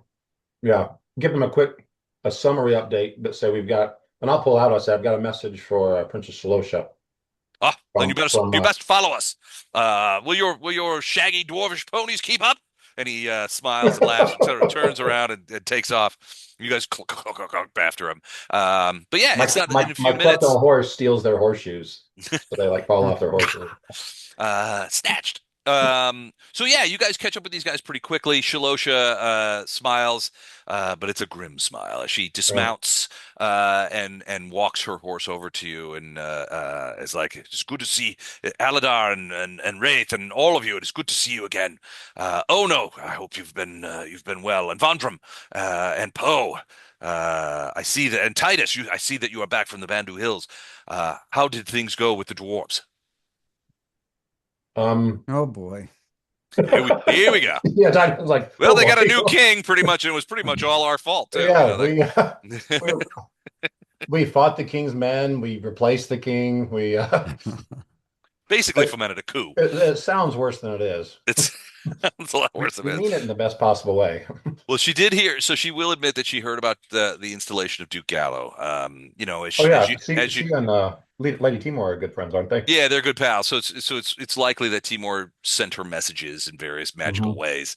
So she heard about the king Steppengard's would the being deposed, and that Duke Gallo has ascended the throne.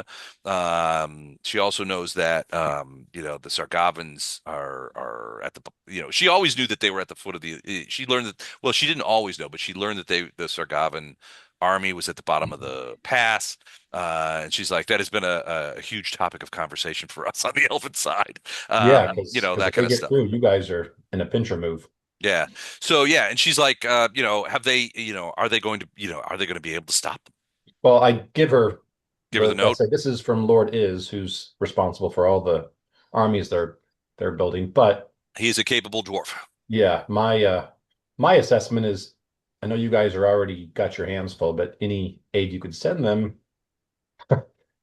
would be worth your while and it would help them make sure they succeed. Right now they're iffy on whether or not they're going to succeed. Gotcha. Basically, she says, I don't know that we could send them aid in the sense that you mean. Hmm. Our horses and my soldiers do not function well in the mountains. No. We're creatures of the plains. We are cavalrymen first and foremost. Well, But not if first you and had foremost. We're cavalrymen second, and boatmen first and foremost. right, And there are no but if rivers in you the mountains. right, if you had an archer contingent, that would be super helpful We have because archers. they've got them in a little pass in a confined space, so archers would be super helpful That because is strategic. they've got frontline fighters and they've got good frontline fighters. Yep. So if they had Elvis archers to help augment that. It's possible we may be able to assist there. We've been wondering if there was a way that we've been considering. Basically, she says we've been considering withdrawing some cavalry and posting it up near the top of the pass, so that Mhm. if any Sargavans get through, we can ambush them as they emerge out onto the plains. Right, But it'd be difficult, and it won't be a lot right, because we just don't have that. We don't just don't have the numbers. right. And she'll be the first to admit, she's like, look, as much as we have stopped the Sargavan Three Corps in the west at the rivers, the reality is we're losing ground. We're being pushed back now, slowly to be sure, but the Sargavans are reinforcing Three Corps, and frankly, we're just not in a position to reinforce. I'll ask her if that lunatic in Seaquen has been overthrown or is at least working with you, or is he still fighting with you guys? Uh, she's like, look, you know what? I don't know. I have not been back to Sequin. Sequin still stands, and we have seen. She will say we have seen Sequiner people from Sequin, dressed in armor, bearing sort of crudely made swords, operating in small platoon-sized groups in this area here. In the forest just south of there? Yeah, Yeah. well, south and east of the forest, down along here. We don't see them. They have not crossed the river because I Mhm. suspect that they have been told that it's dangerous for them to cross the river, and she laughs. The evil elves will come to get them, just like they did in Sequin. But she Yeah. says my outriders have seen. I have not personally seen them, but my outriders tell me, my scouts tell me that there are sort of irregular forces are moving in platoon sized groups, not large groups. In various doing various rests. And at least the news that she's got is that they are not faring supremely well against the highly organized and disciplined Sargavans. That's because we're not there.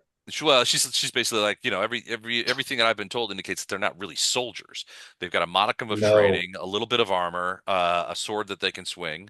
no, Um, Sequin is 100% refugees that have been running from this. So, yeah, I mean, Sequin itself is a small town, and there are people from Sequin, but it's a fishing town, and yeah. and you know, and a college. It's basically a college fishing town.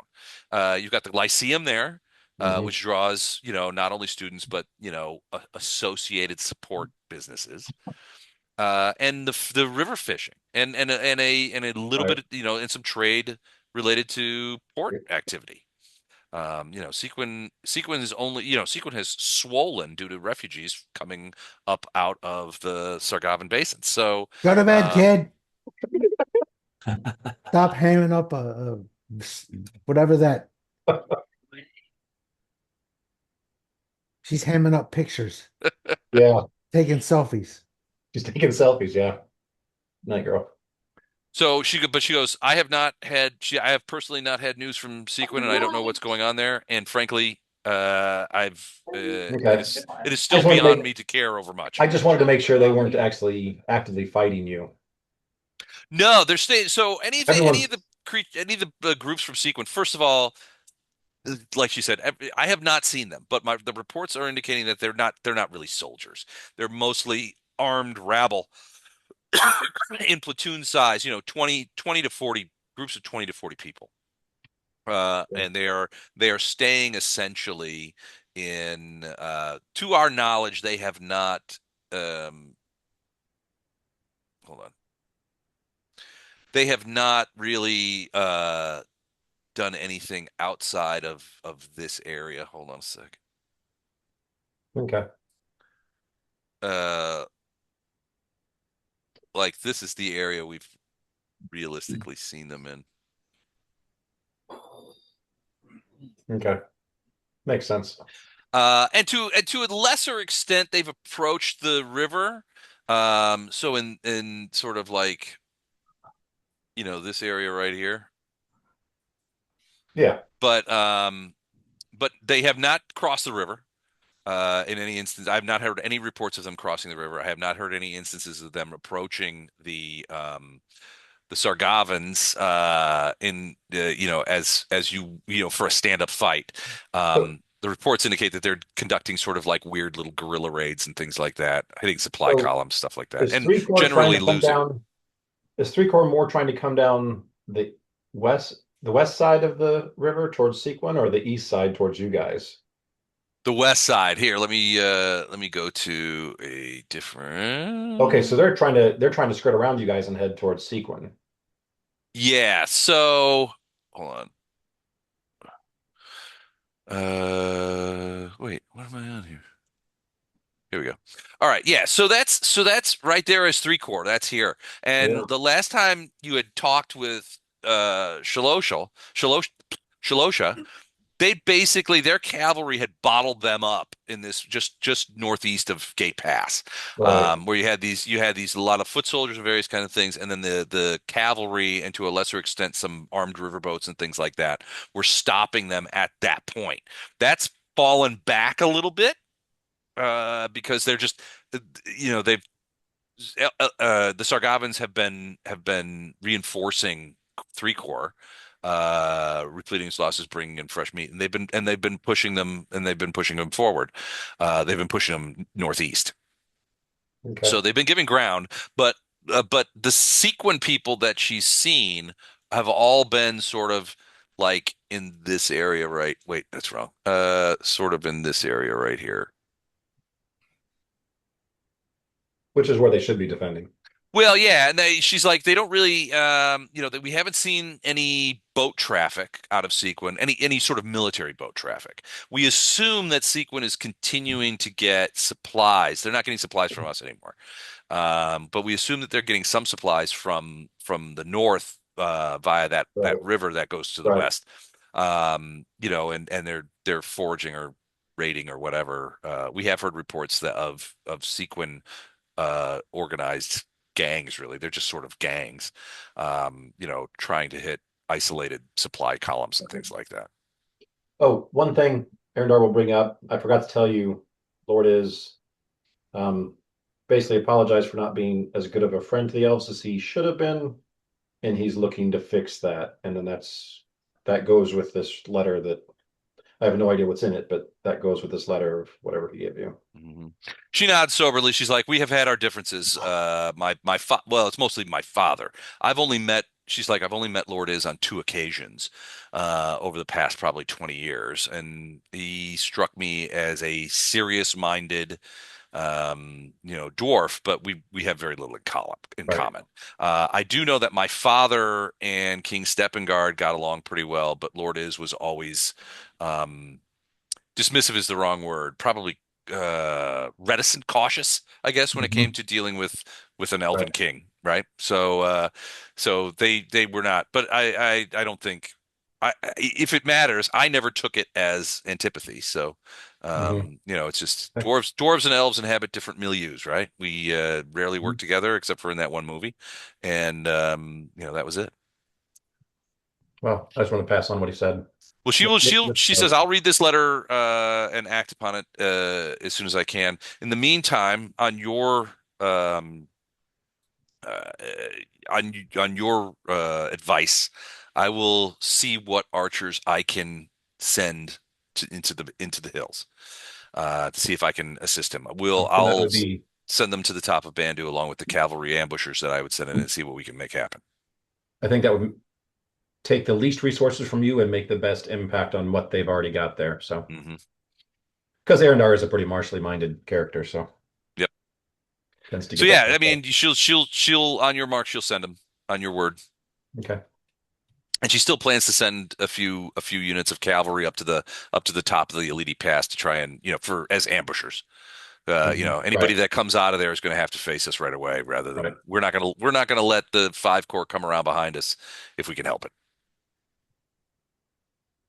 So Okay. they're aware. Okay. I tell her I appreciate her. No, she's fighting umpteen battles, different directions. So I appreciate her helping out. And Yeah, I mean, to a certain extent, she lost a lot of good people, including Lorbeck, at the Battle of Mhm. Seaquen. But if we were going to try and sew a silk purse out of a sow's ear, it did allow her to repurpose all of the boats and soldiers and everything that was poised in the defense of Seaquen and move them south to Just yeah, to to fight. fight for them. Yeah, Yeah. it allowed her essentially to consolidate her forces Hmm. in as much as elves do. It allowed her. She was able to pull significant amount of forces away from Sequin and re-include them in her overall military effort. So that helped. It probably well, it certainly helped, and it might have been decisive in allowing Shaladel to stop 3 corps. If his forces had been divided as much as they were, that might not have happened. So it's possible, like I said, silver lining, right? Right. But, she's also, now that she's got the Elite Pass to deal with, that's going to be, you know, she's having to split her forces again. Yeah. And she's cautious about it because she doesn't know much about the constitution of 5 corps. She says if it's anything like three I'm core, gonna say I don't have the forces to stop them if they're, right. probably won't be able to stop them from getting into the plains. Yeah, and if she's got a bit to talk, then we'll give her the What full rundown of what we did over there. what you know? Tell her what we know of both the dwarves' strengths, the elite pass that we went through, you know, and that'll give Arendar the chance to validate why he thinks their archers would be such a good thing for them because they're already pinned up in this little area. Archers would be great for that. Yep, that's a good Um, idea. and then basically, okay, so we did what we sought to do is to basically tell the dwarves not to let them walk through it. But because of some internal stuff that happened, we don't know if they're going to be strong enough to hold them. Right. We're hoping they will. She laughs when you say some internal stuff. You mean like the death of the abdication of their king? Yeah, there's that. Uh, you know, and some internecine warfare and the Yeah, death of like was it 5 out of the 9 nobles, yeah. council level nobles? Yeah, so yeah, a little bit of there's a So, kerfuffle. It so, was a so some kerfuffle. issues. Yeah, Yeah. it's not our fault. Trouble just It's follows us. We don't cause the trouble. We just the trouble follows us. That's true. It does. All right. So she's like, we will do those things. I'll read this letter. And I will, what I'll do is I'll also try to establish communications with Field Marshal Is on behalf of my father and see if anything can be done. I will work through Lady Timor on this probably. That'll be the swiftest way. Yeah, I'm assuming that since of her proximity to Gallowfend and the Elite Pass, that she's going to be Johnny on the spot. So hopefully yeah. that could work. Okay. Cool. Well, again, wish her well, and then Yep. We And got after not too long, I mean, they're on their way somewhere, so they're like, I wish I could tarry, but I must Yep. away. And off she goes. Okay. All right. And then you guys begin headed north, towards Northwest Sequin. towards Northwest, yeah. And head towards Sequin and home. The traveling is pretty smooth along the river. Periodically, Titus, as you do your reconnaissance, you will see groups of elves moving in the distance, but none of them approach you, and you don't come upon any thing. And after a couple of more days of travel, uneventful days, you find yourselves sort of approaching Sequin from the south. we attack.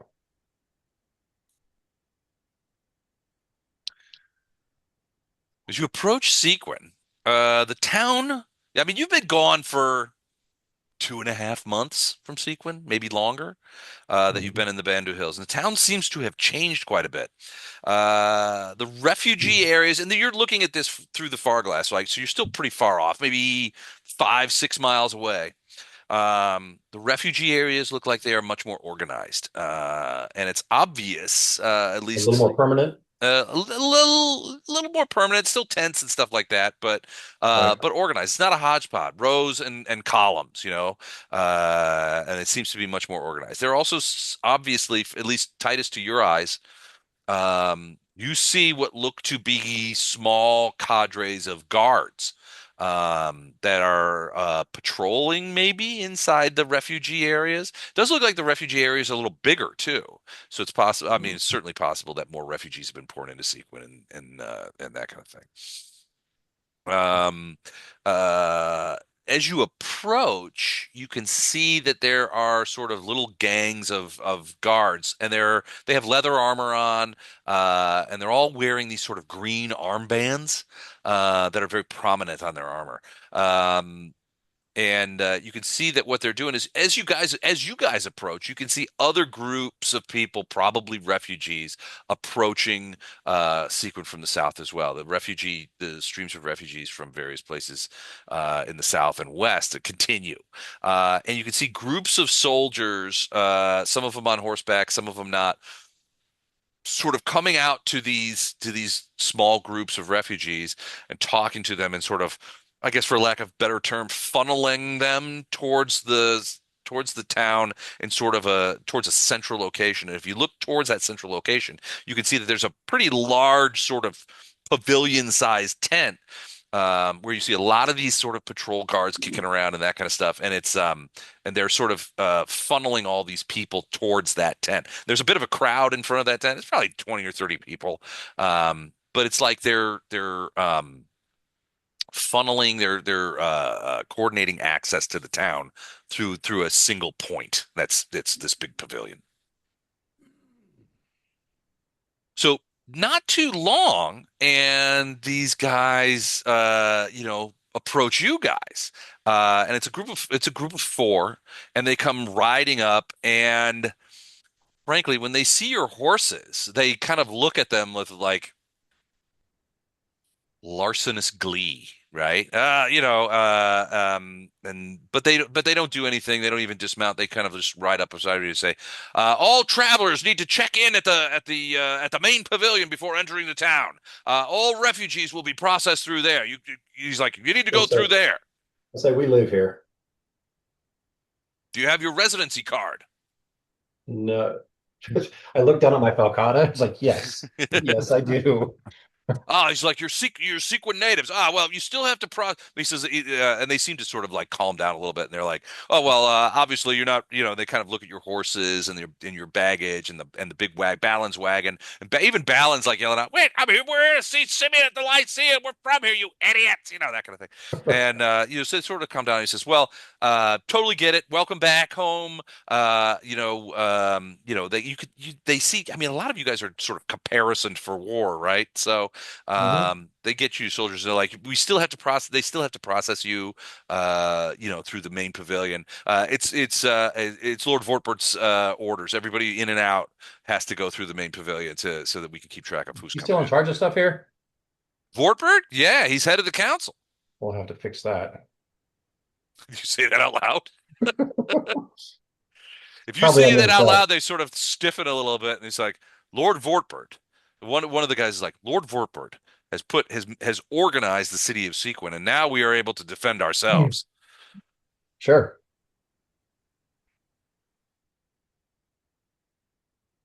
He seems a bit put out by your glib comments about Lord Vortberg, head of the Sequin Council. Oh my gosh. All right, but I mean, so you guys head to Yeah, that pavilion. we'll go to the pavilion, check in. All right.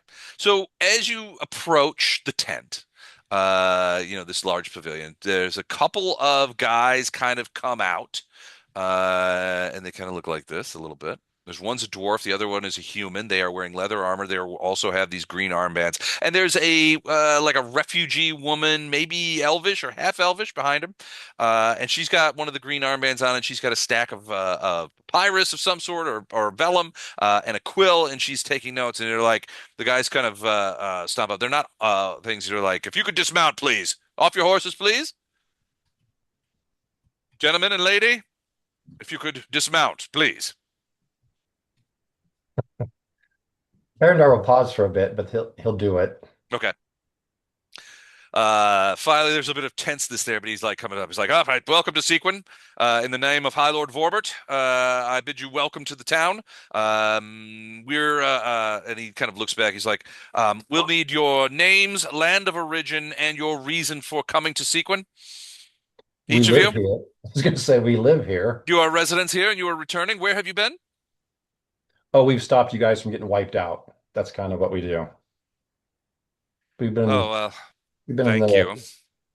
we've been in the Bandu Hills. In the Bandu Hills with the dwarves, I say then.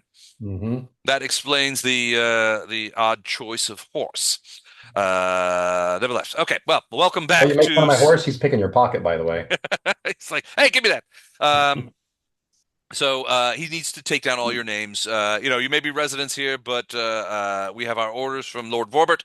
All people entering or exiting the town must give their names and their destination or their the place from which they came, which the name of which escapes me right this second. Hmm. The proper name of that. Anyway, they're like, we'll need your names. So you guys give them their names. Give them your Mm-hmm. names. Land of origin. You say you're from Sequin, but I'm assuming they're like, but you've been in the Bandu Hills for the last couple of months, that kind of thing. Yeah, Okay. Do you have a specific reason why you're coming to Sequin at this time, other than that you because I reside live here? because I live here. So you're returning to your residences. That is your reason for coming.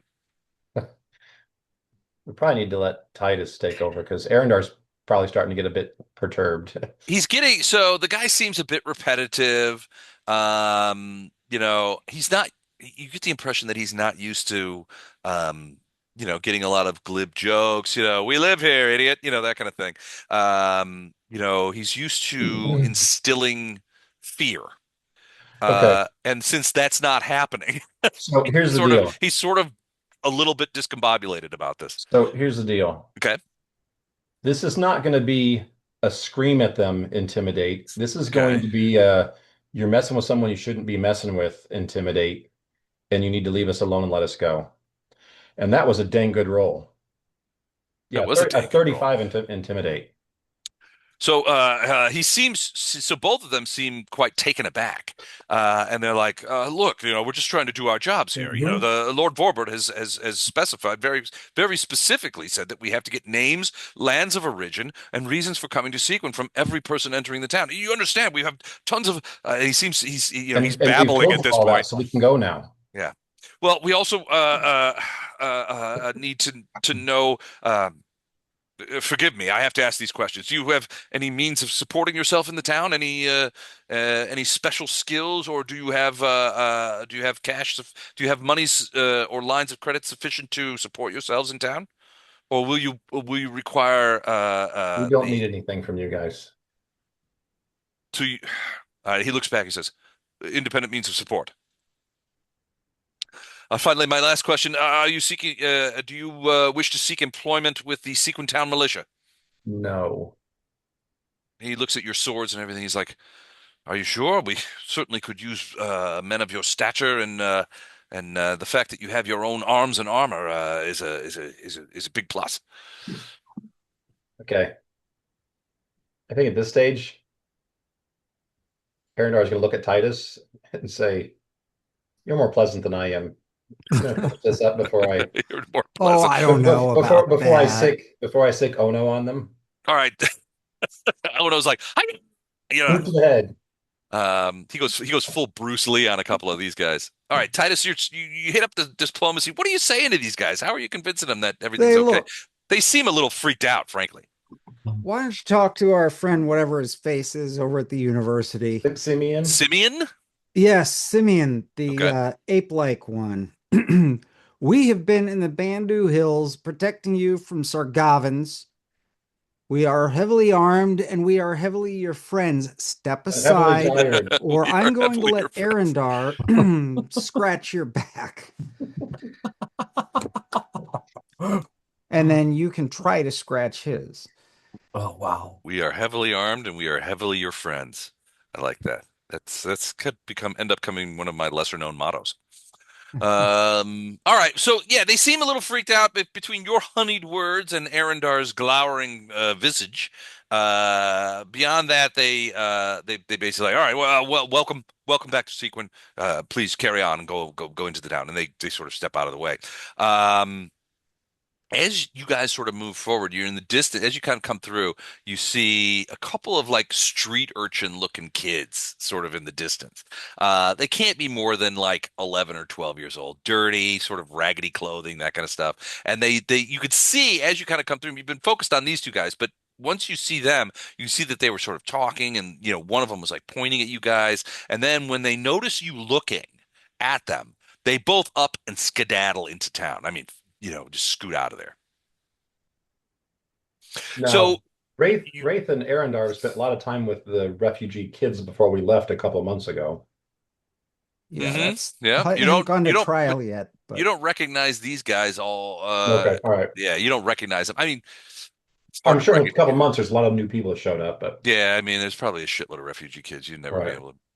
All right. So at that point, you guys move into the city, and it looks a great deal of like what it looked like before with everything, and you guys know that.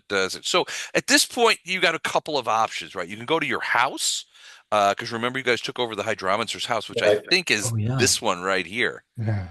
the blue one. Yeah. Or you can go over to the Lyceum and check in with Simeon right away. I mean, or if you have other things that you No. want to do, you can do those as well. Chuck, our mom made it here. Did we tell them to put her up at our house?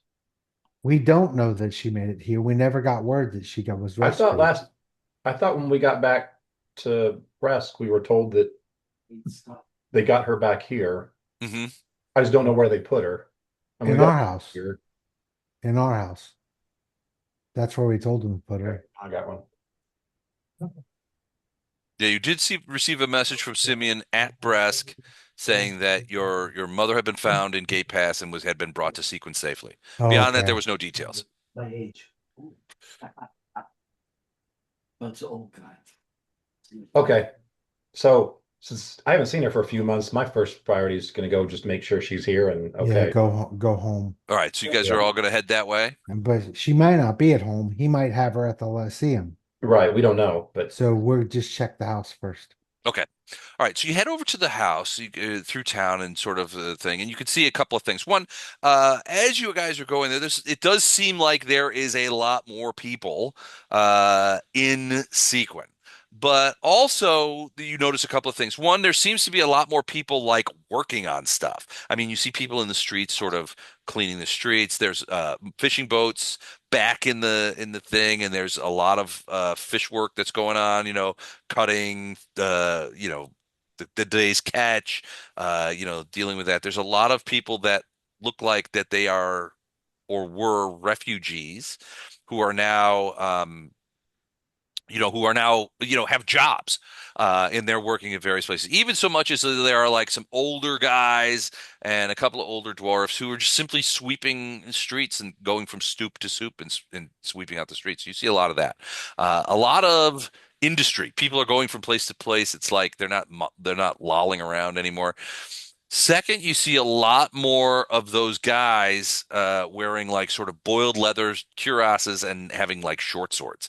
Um, the first thing you notice is that the armor doesn't look um uniform. It's definitely not a uniform. It's somebody, various your guess is that there are various places in town who are making boiled leather armor, sort of cuirasses or breastplates, and just handing them out, right? Some of them are decorative, some of them are very utilitarian. The swords are the same way. It's not all the same manufacturer. A lot of them are cast rather than forged. But there's a lot more of those guys, and almost all of them wear that green armband, like a green silk armband. And a lot of the non-military people wear that armband too. Several of the people who are working at the fish station, a lot of people are, just people wandering around. Some of them are wearing, a lot of them are not wearing it, but there's a pretty substantive percentage of the population that's wearing these green armbands. Um, but yeah, I mean, there's a lot of movement in town and that kind of stuff. As you approach your house, the first thing you notice as you approach from the front is that the windows, the shutters are closed, which you may or may not have closed them before you Well, left. I thought we had one of the girls or someone from the refugee thing. I thought there was like a mother-daughter thing or something that we had Hired we to were, live we were there? we have hired to like keep the house clean and look after it, and I Hmm. thought they were still here when we left. At They least were. that's the last I saw. So So the shutters would have been open. You could they're closable kind of shutters. Right now, though, all of the windows that you can see that are visible from the street, the shutters are closed. And there is the front door has a somebody put up a bar on the front door. So on the front of the door are two hooks, a bar, and a chain with a lock on it on the front door. So somebody barred the door from the outside and put a chain on it so you can't take the bar off. Wraith, can you help with that? Yep. Beyond that, you don't see any people nooging around your house. Okay.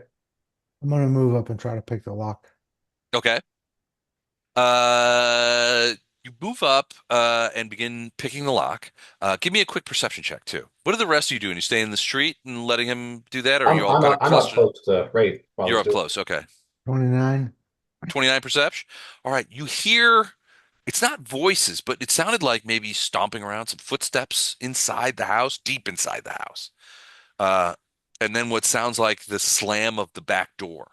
And you recall that the back of the house had a little courtyard back there. Now, it was typically used for, well, you probably could use it now because it would typically be used to sort of keep horses. There's a little fountain back there.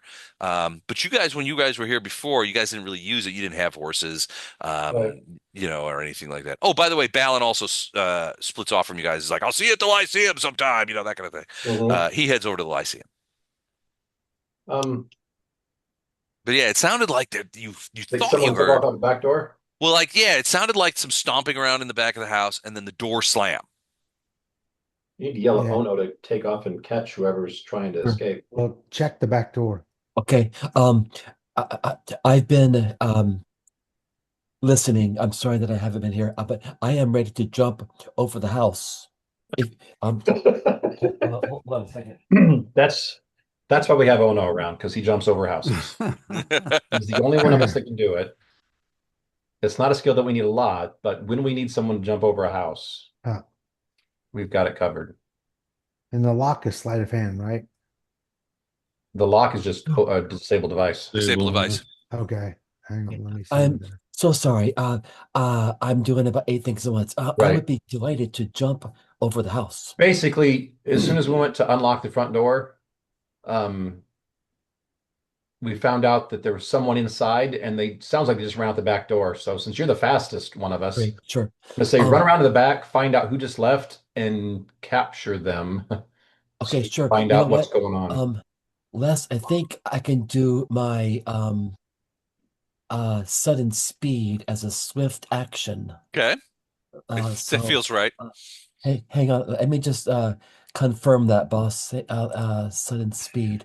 If you use it as a full action, your feet will spin around for Wow. 5 seconds before you take off really Do the whole fast. cartoon like. Sonic the Hedgehog.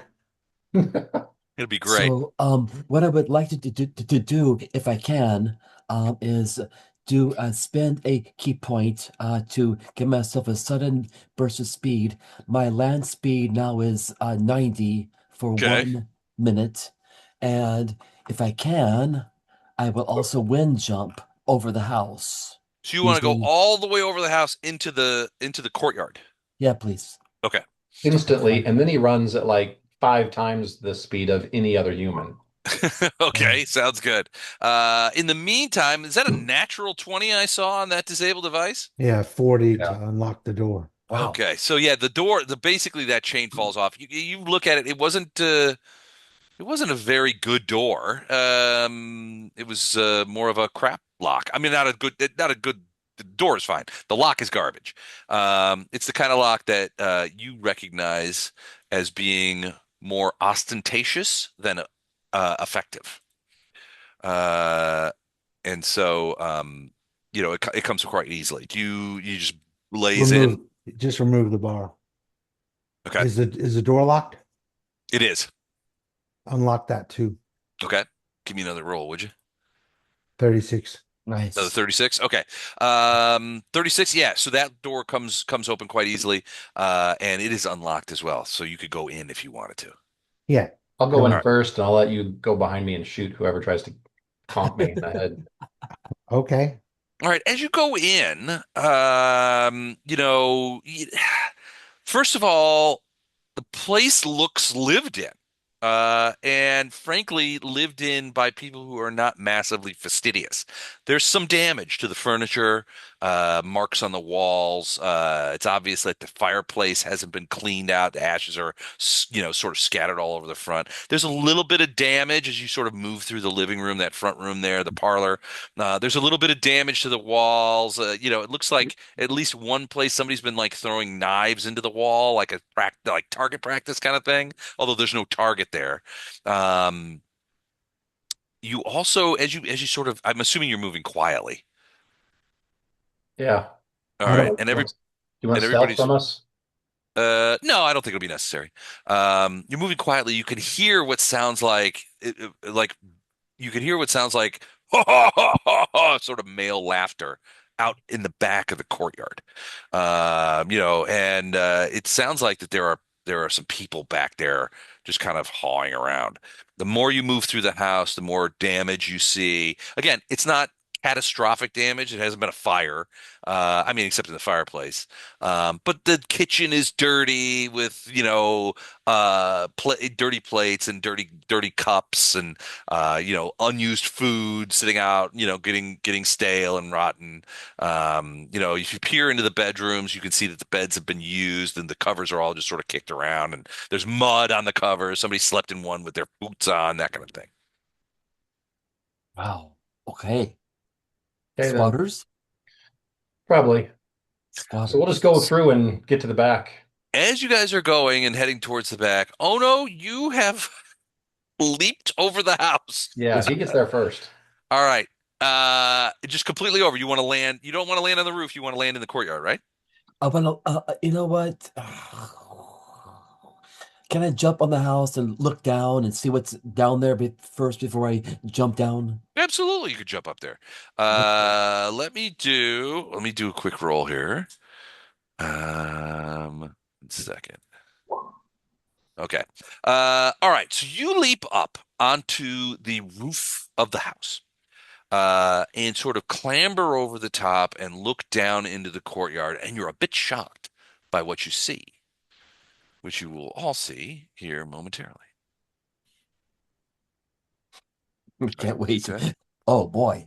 All right. So, oh no, you're up on the roof and you're sort of clambering down, and down in the courtyard, Wow. by the fountain, are a bunch of people, and you can see a couple of guys standing near the fountain, and one is kind of like peeing off into these bushes over here while the other one laughs. These two guys are sort of standing there, and they're looking out. So the entry to the courtyard from the back kind of goes out the back, and then there's like a little doorway here. There's no gates on it or anything. Remember, you guys never had any need for them, right? Right. You guys never dealt with it. There's like a little like mausoleum looking house out here that nobody uses, like a shed. And there's a guy on top of it. He's sort of up there sitting cross-legged. He's picking his fingernails with a dagger. And then there's a couple other people just sort of like hanging around down in the courtyard. You could see there are wine bottles, kind of like an ale mugs kicking around, and this guy they're talking and laughing, and just a bunch of like dudes. There's one woman who's talking to a much larger dude over here. Um, she looks like this, kind of stern and gray haired, and maybe half elvish. Hmm. But she's talking with these other guys, and they look like, I don't know, kind of thuggish. Wow. Oh Mhm. boy. So, and they're just kind of like hanging out. You can see that they're sort of sitting around and, hanging out. Every once in a while, one of them take a pull from their wine bottle. They're telling jokes and just kind of hanging out. Okay, great. I will call down to them. Okay. I hope you brought enough wine for me and my friends. And they all kind of like look up, and this woman looks up at you, and she doesn't seem at all enthusiastic. And she looks up at you, and you can see her sort of like back up against here, and she sort of like goes around this guy around the edge of the thing so that she's around the corner. And this Mhm. guy kind of comes forward, and you can see him and this guy and this one of these guys over here. They're all loading crossbows. Crossbows. Yeah. And one of Uh, the guys says, "What the hell are you doing up on the roof of our house? Get down from there, kid." um, I believe this is my house, sir. I won it in fair combat. Did you now? Yeah, me too. Well, if it's your house, where have you been? We've been away, my housemates and I. Sir, I suggest if you have no, If you like your life, if you wish to live, I suggest you flee right away. Flee. You I'm threatening trying to warn me? you, before the worst happens. You have one chance to save your life. I encourage you to run fast right now. So you, a skinny kid on a roof, is threatening all of us. Well, No, let me no, no, tell no, no, you no. something about this house. We took it fair and square. From So if you who? From got a whom? problem with that, maybe you should come down here and let us explain it to you. Sure. He kind of I will. like, I will hop down to right here. Hang on a all minute. right. What about the rest of you guys? So you we're guys, we're probably coming through the back door at that stage. you're in the I'm gonna you're in hop the down kitchen, here. and you can hear Ono up on the roof going saying, if you don't leave right now, you'll be soundly thrashed." That kind of thing. That's All right, so you guys are coming so through. I get my shield out, Falcata out. It's like, all Okay. right, let's do this. So Ono, are you leaping down onto the fountain? Yes, sir. Sploosh. And you end up splashing these guys, and they're like, "Hey, what are you doing?" Oh, wait, hold on. I'm trying to nimbly leap down on top of the fountain, not into the water, but on the edge there. Oh, on the thing. Okay. Yeah, you Yeah, can leap I'm trying down on to there. balance there. And I will say, my friends, I'm going to knock you all out, and then my other friends are going to come over here and thrash you terribly unless you leave right away. I encourage you And you to to preserve your good health and run away now. At that point you hear the woman's voice say, "You fools, look at the back door. He's right, there's a whole bunch of them." And they all sort of like look over and they're like, "Oh, there are a whole bunch of them." At which point you hear somebody yell out, "Well, those guys better roll for initiative." Right. They didn't say roll for initiative, did they? He did. They wouldn't have the nerve to say that. They do. This is great. All right. Okay. All right. right. Well, I tried to save them. I tried. I tried. Now they're all gonna die. No, that's a valiant effort. All right. It's a valiant effort. Where I am. All right. All right, let's roll it up. 20. Oh Hmm. boy. 30. Wraith is fast. 30. Kind of his thing. All right, hold on, I got Wraith is fast indeed. bits here. Okay. Hmm. And hold on. I've also used up 2 key points so far And today. that was just jumping on a roof. Yes. Imagine if you got in a fight.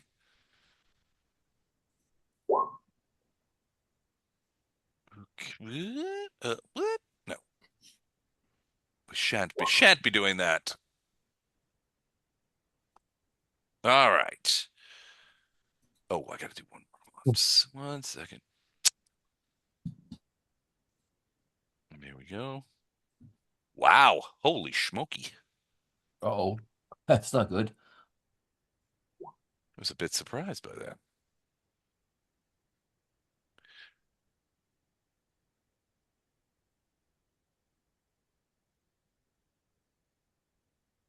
Okay.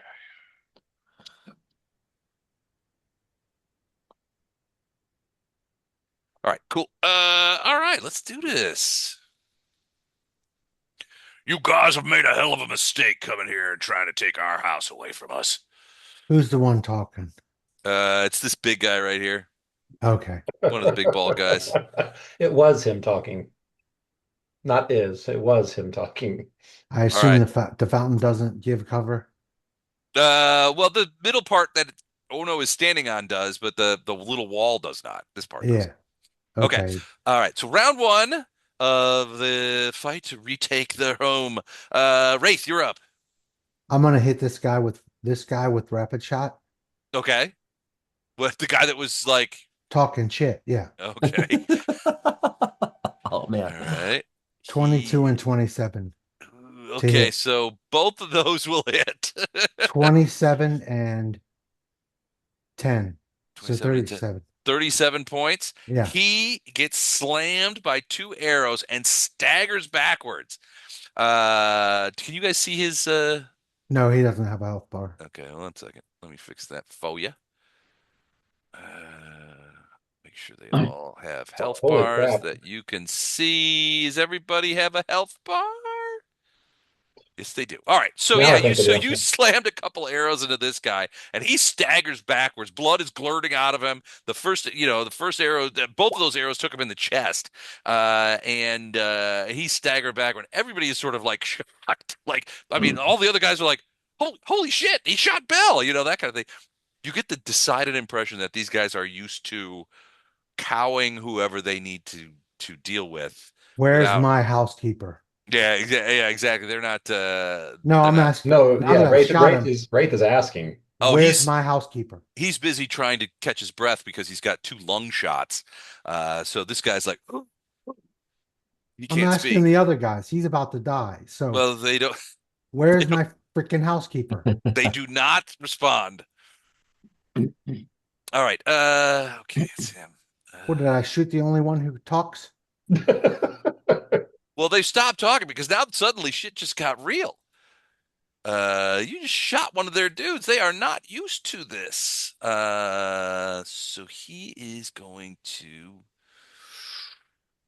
do that. So this guy ducks around here. Uh,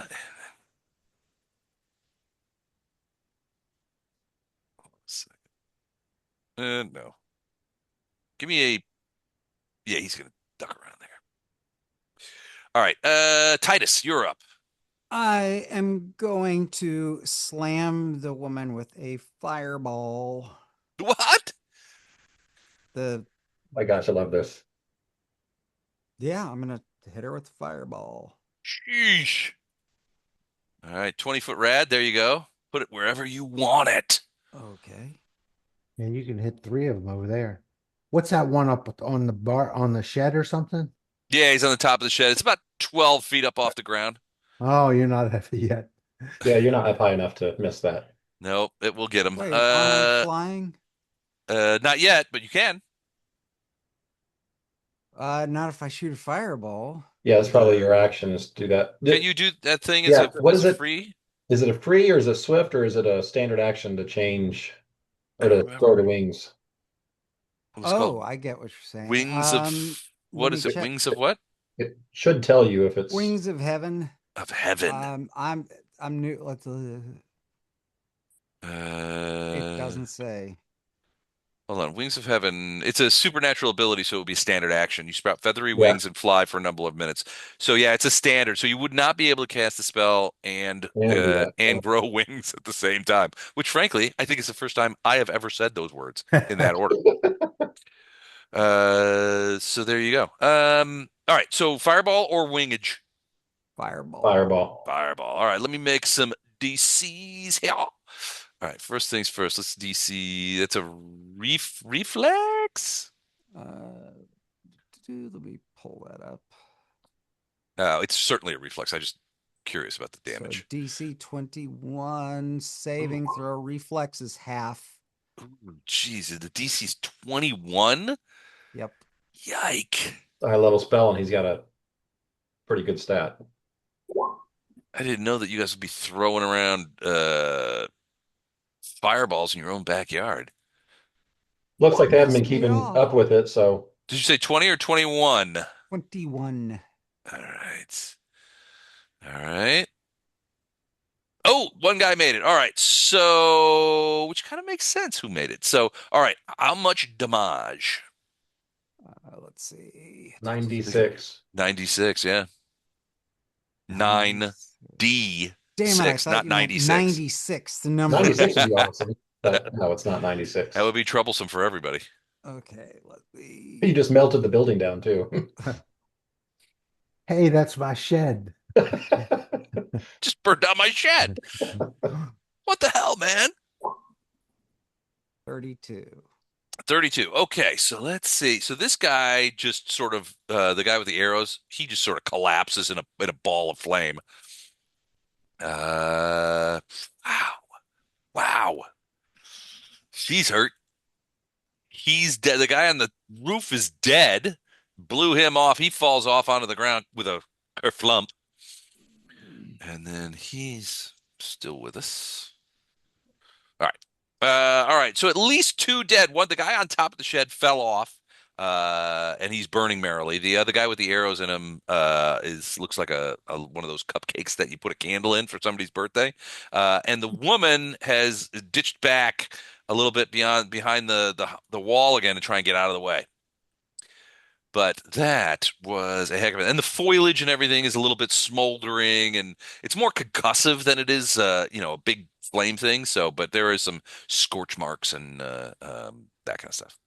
Well, they Oh, have no. been trimming, obviously. Yes, sir. so- Get Oh, the Fireball just went off to your right. Get the Ah, two who are jeez. trying to run. You know, I am trying to. I tried to tell you. So okay. I'm gonna leap over to here and punch him. You're just going to leap on that guy? Yes, sir. All right. If I have to move to get to him, that's okay too. I'm still my land speed is still 90. And I don't know if my wind jump key point is still active. I'm not sure how long that lasts actually. Hold on. Wind jump. Lasts for a minute. So A minute. Yep. I have both sudden speed and wind jump for a minute, and that's two Okay. hit points there. So I'm gonna punch that guy, and I'm gonna declare non-lethal, stunning Okay. fist for the first one, and spinning kick for the second one. Nice. Okay. So you're just going to leap down and just like, boom, Bruce Yes, Lee, sir. motherfucker. So I'll just roll this like that, and did All it. right. Let me check on this guy. All right. First will hit. Second will hit. The third and fourth will miss. Okay, so he got stunning fist plus spinning kick. That's a will save, correct? Yes, sir. All right. I Do you think know the so. DC off the top of your head? I thought Stunning Um, Fist was Fortitude. Is it Fort? Oh, yeah, I keep actually, forgetting that. stunning fist, you fortitude save. Yes, DC 10. Fortitude. Um, I'm level 9, so half my character is four Four. and a half. So it's four. It always rounds Plus down. Four. plus his So ability score, right? Yeah, 14. so What's your four wisdom plus modifier? Yeah, what's your four whiz mod? plus 5. So 19. Yes, sir. 12 did not make it. So he falls back into the bushes, And it's ironically stunned. enough, right where he was just peeing. Okay. So he's back here, a little uriny. Drops his crossbow, his loaded crossbow, down onto the ground. This guy yells out a bellow, "What are you doing to my friend?" And then you kick him at the same time before he can Yes, fall. sir. Well, All right. yes. Although that's just the second strike. So, and I was just I'm not quite sure how that spinning kick works. So anyway, he was hit twice. It's non-lethal. 12 He'll be points of fine. non-lethal. Yes, sir. All right, you got it. Thank you, sir. Ooh, he is not a happy boy. Lands backwards, stunned for one round, and landed in his own pee. So there's that. That's it for you, I think. Yes, sir. All right, what in tarnation is she gonna do? Run. Well, not yet, but she's actually going to slip around. Well, she can see you, so she's going to try and cast Hold Person on Ono. Me. Yeah, you. So it's a DC 16 will Oh, to try and paralyze you. So will negates. You don't have any spell res, do you? Spell resistance? well, hold on a minute. I think I get some kind of resistance to this. I could be wrong.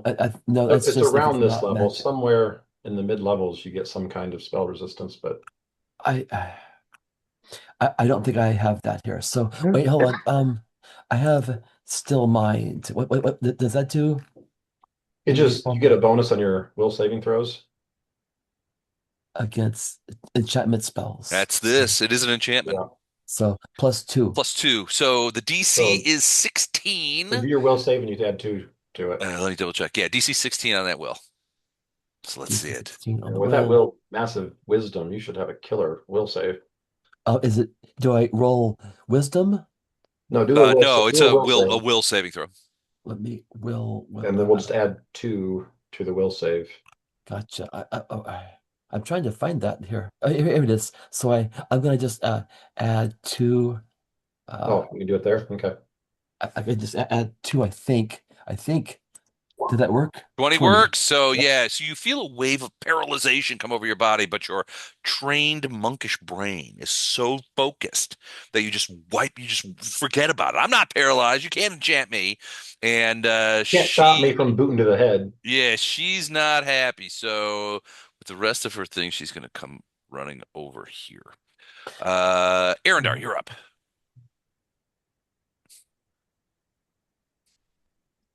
Okay.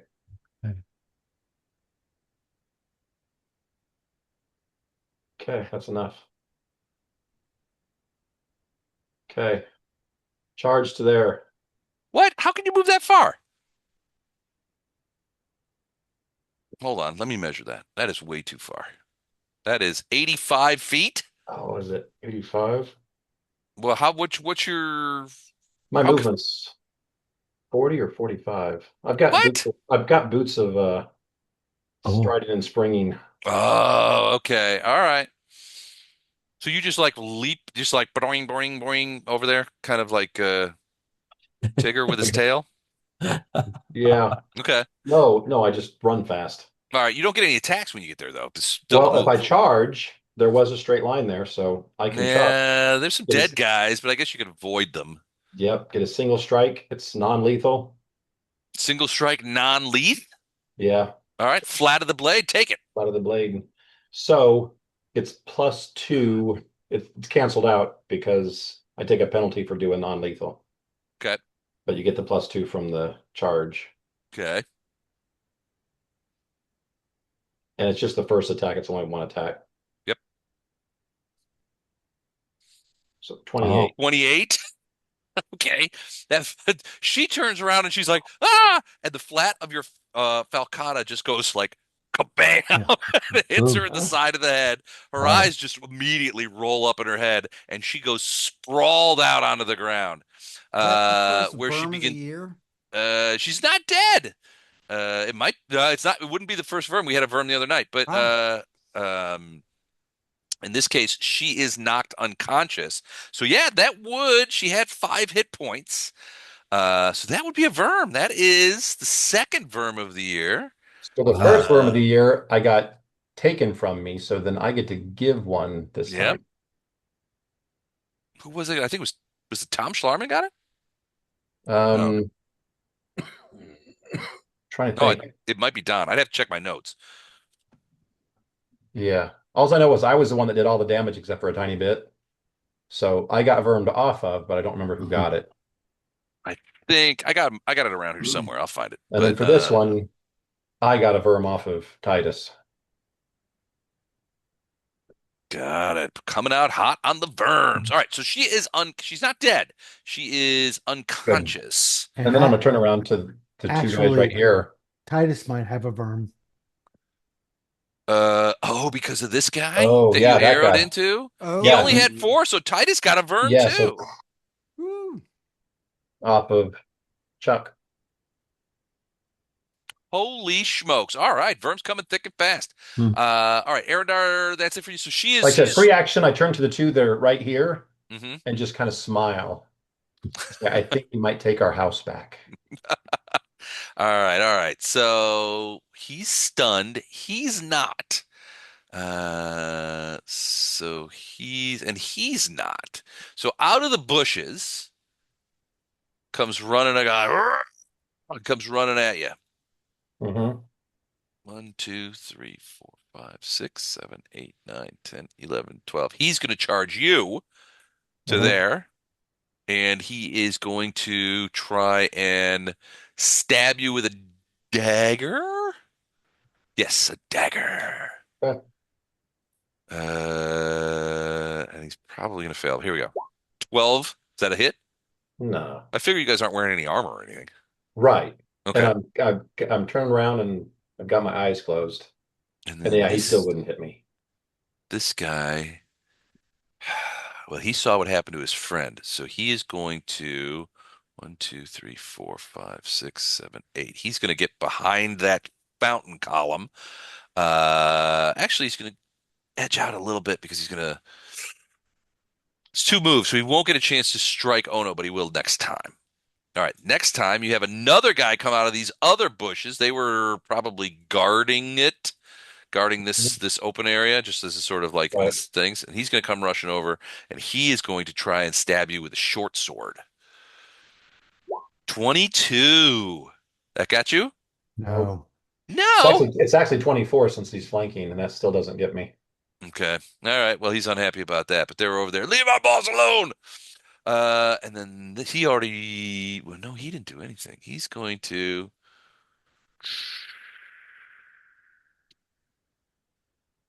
Yeah, he's going to come at you too. So he's going to get to there, and Oh my gosh. another short sword stab and miss. All right, you're surrounded.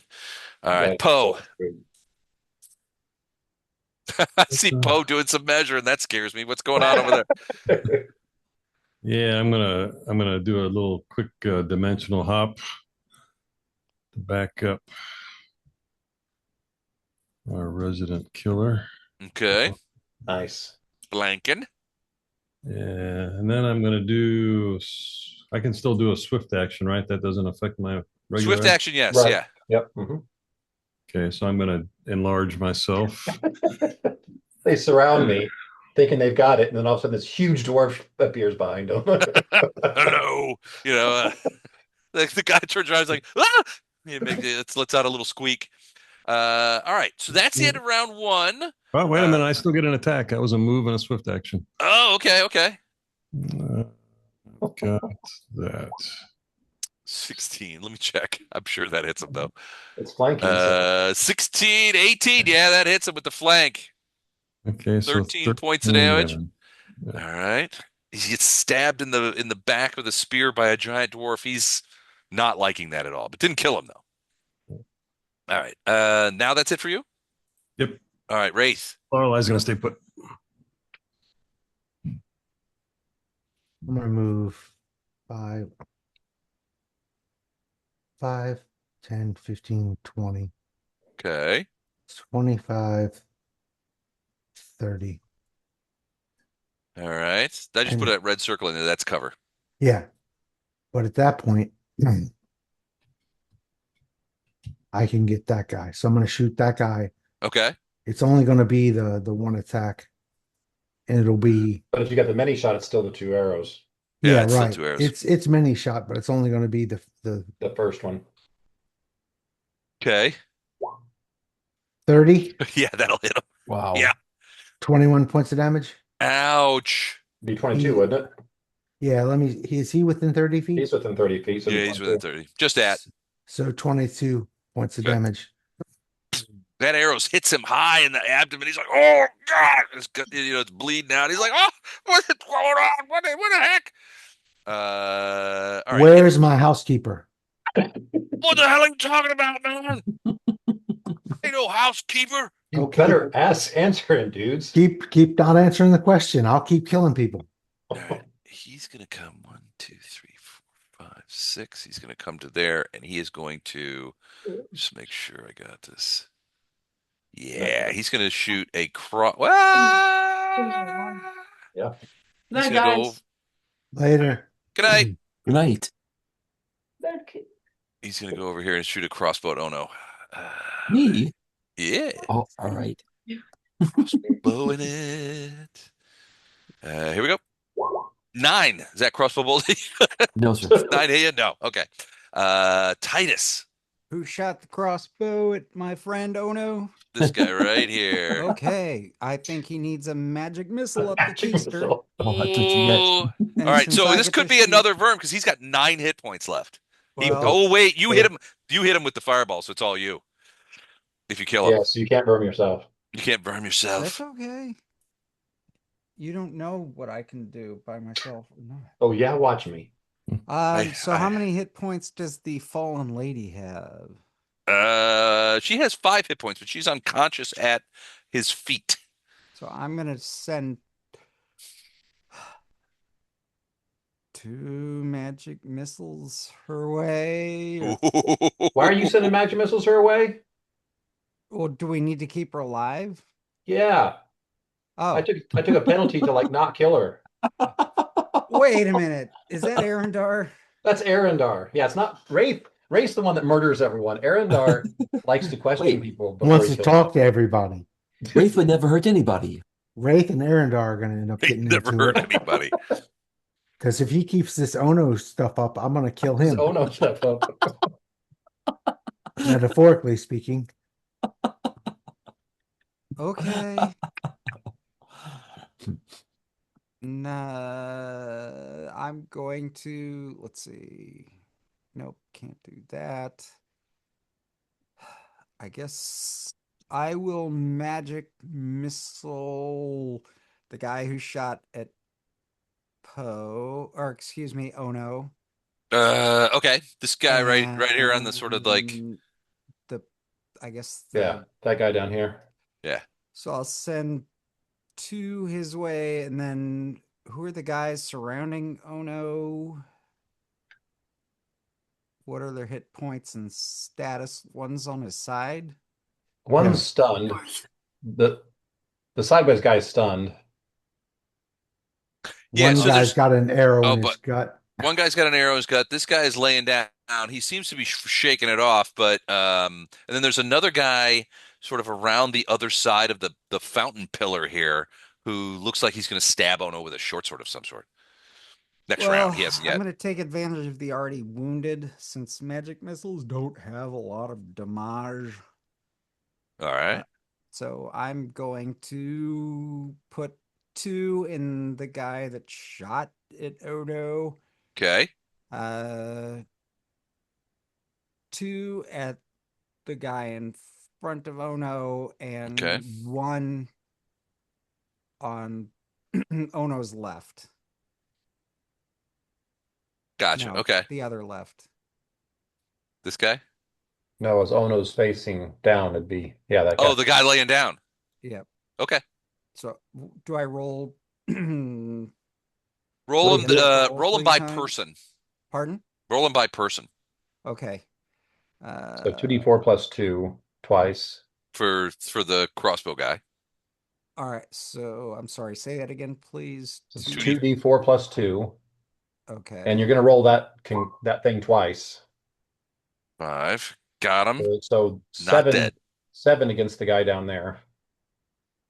Oh yeah, 7. All right. But he's still not dead. What? Yeah, it's 7 points didn't kill him. He had 9, I told you. I thought you said 5. No, I said 9. If you want, you can throw another you don't have to call him. You can just keep shooting until he drops and then shoot somebody else. Oh, okay. Then I will So do then do a that. d4 plus 1. 2, that'll kill him. 2 more. Okay. And then Okay. you've got a 2d4 plus 2 left. Yeah, you got two missiles left. Okay. What are the hit points of the guy in front of Ono and the one to his left? This guy over here You're not has going to finish either one of them. Oh, yeah, okay. he's taken a fair amount of non-lethal damage. He just because Ono just kicked him in the face. These other two guys, this guy hasn't been hit at all. This guy's got an arrow in his gut, but he's still upright. Um, I'm gonna send one at each of them just Okay, to let them know I'm watching them. got it. Okay, So, geez, okay. Which one you want that on, the wounded guy or the non-wounded it guy? doesn't matter. All right, we'll do it on the wounded So it's guy. four points against one of them. 2 points. Wow, what? How? Wow. Okay. Yeah, that sucked. I'm gonna have to reload. You gotta reload. How could I roll all those ones? All right, are you gonna move or anything? Um, I'm just reloading here. Hang on a sec. All right. I'm yeah, I probably should. I need to use my meat shield. I'll Could you get hide behind Wraith? behind Wraith for now. Perfect. All right. Oh no. Magic missiles flying around you and hitting your opponents. Okay. This guy in front of you, the guy you kicked and stunned, he's waking up. He's getting up on one elbow. He looks That's fine. frightened. Okay. If he looks frightened, I will not kick him again. Instead, I'm gonna turn around and this guy here, Mm-hmm. he's gonna get flurry of blows. First one, stunning punch. Second one, you know what? Just regular. It's fine. The style strikes are not gonna really help me a lot right now. I don't think. Um, uh, Not when you're ejecting squatters. well, hold on. Yeah, for a spinning kick, the monk makes an attack against the foe's flat-footed AC. Yep. So would he have a reduced AC? He does. I So see. flat-footed means he does not get his Is that dex bone. I gotcha. Okay, great. Flat-footed. So for him, flat-footed would be 15. Okay, then I shall do the first punch, stunning fist, second punch, style strike, spinning kick, other Okay. two normal, just regular? and it's all going to be non-lethal Okay. on that chap right here. Yep. And let me see what I got here. Here we go. And Oh, natural 20, crit confirmed 23. That is confirmed crit on the first blow. The second blow is 25. That is the spinning kick. That hits Okay. him as well. And Okay. then attack 4, 17. That is also a hit, and that will get him as well. So, so 23, 28. do you want the chart or the damage Oh, on the crit, on the punch crit? the chart. It's fine. Chart. Chart is fun. Uh,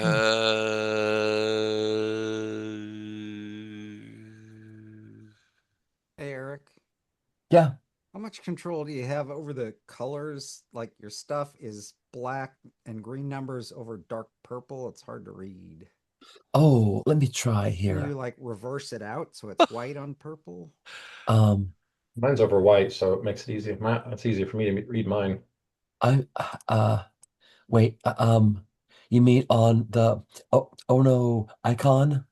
No, Y- so when I'm in the chat, it shows flurry of blows, Oh, That's a attacking default one, style. damage, attack oh, I It's see. it's not easy to change that. I mean, you can change it, but you got to know what you're doing programming wise, and it's not something you got to use their macros or Oh, whatever. I forget what right. you call them. Yeah. Those other things. Um, The I, colors behind your macros. Andrew, I'm sorry that's hard to read. It's I okay. can I I can roll over it and read them. um I Okay. will look into It's changing not that, a make it big deal. more.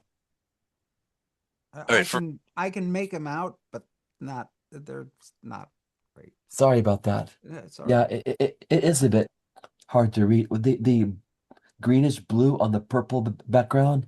I have to kind of squint too. Um, anyway, is this guy still standing?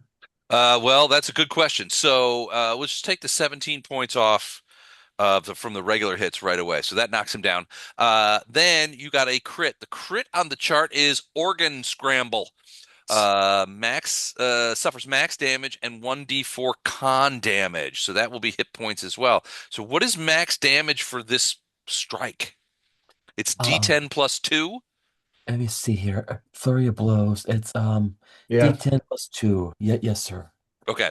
So that's going to take him down to 1 point before the con damage. And any con damage he takes, even 1 point, is going to reduce his hit points. So he's going to be knocked Oh, he's gonna unconscious. drop. Yeah, Okay. he goes down, and but he is still alive. He is unconscious as well because you said that was non-lethal, correct? Yes, sir. Correct. All right, so he is down, and he has taken 17, 13. Roll a d4 for me, would you? 1d4 coming up here. A 1. A 1. All right, so Because that's what he wrote, or that's what all of us roll for D4s apparently it's tonight. everybody. Yeah, it's just Yeah. like 5d4s in a row. All right, so that would be that. So yeah, he falls down, face down in the water. He's also Uh-oh. stunned from the stunning fist. So Okay. he is face down in the water, doing that. So that's it for you, Ono. Well, if I have time, I will drag him out of the water so he's still breathing. You have to do So that next round. you got to do that next You round. did You you do a did a full full round attack. action, so Next round? Okay. Okay, Yep. then he's drowned. Hey, he's drowning. All right. Well, just for 6 seconds. That's not so bad. All right. Arendar. okay. Get some Attacking tea. the guy to the left of me Okay. with Are you full. non-lethaling him? Oh no! Oh no! Just the leaders. Everyone else gets full aggression. All right. Here we go. 29 is a hit. Not a crit. So for 21 points of damage. Holy moly. All right, let's do that. 21. The second one is a 24 for 23 points of damage. Yeah, that second blow is going to be enough. You chop him from collarbone to thorax, and he falls down like a bag of chips. Wow. That's it for him. All right, any movement? I don't need to. I'm just going to turn to the guy north of me and smile.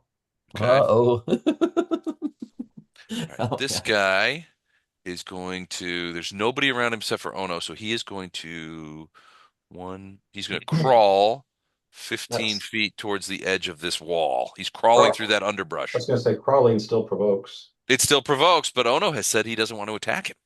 Oh yeah, Well, that's true. hold on a second here. Hang on a minute. Question. Does Mhm. this apply here? Well, it might, but the reality is you wouldn't need the extra. He just provokes by moving away. Then, um, uh, if I have, I can't hit him if he's crawling away. I can't. Dishonorable. I can't do that to him. Okay, No. you're gonna let him That's go. what we All have right. Wraith for. Okay, I will let him go. All right, cool. These guys attack you, one with a dagger, one with a short sword, and you is Arendar. Let's do that first. So short sword guy, 14. That's not gonna help. Dagger guy, natural Twunzo. Let's confirm Ooh. that, baby. 21 does not confirm, but the dagger hits you for now. I'm about to roll a d4, so let's see if a 1 comes up. Oh my God. I'll be shitted. Look at that. That's like The 6 dice ones in That's a are, like row. six are D4, loaded. one D4s in a row. It is. The dice All are right. loaded. You take 1 point of dagger damage. And then this Arendar's guy. gonna be like, seriously?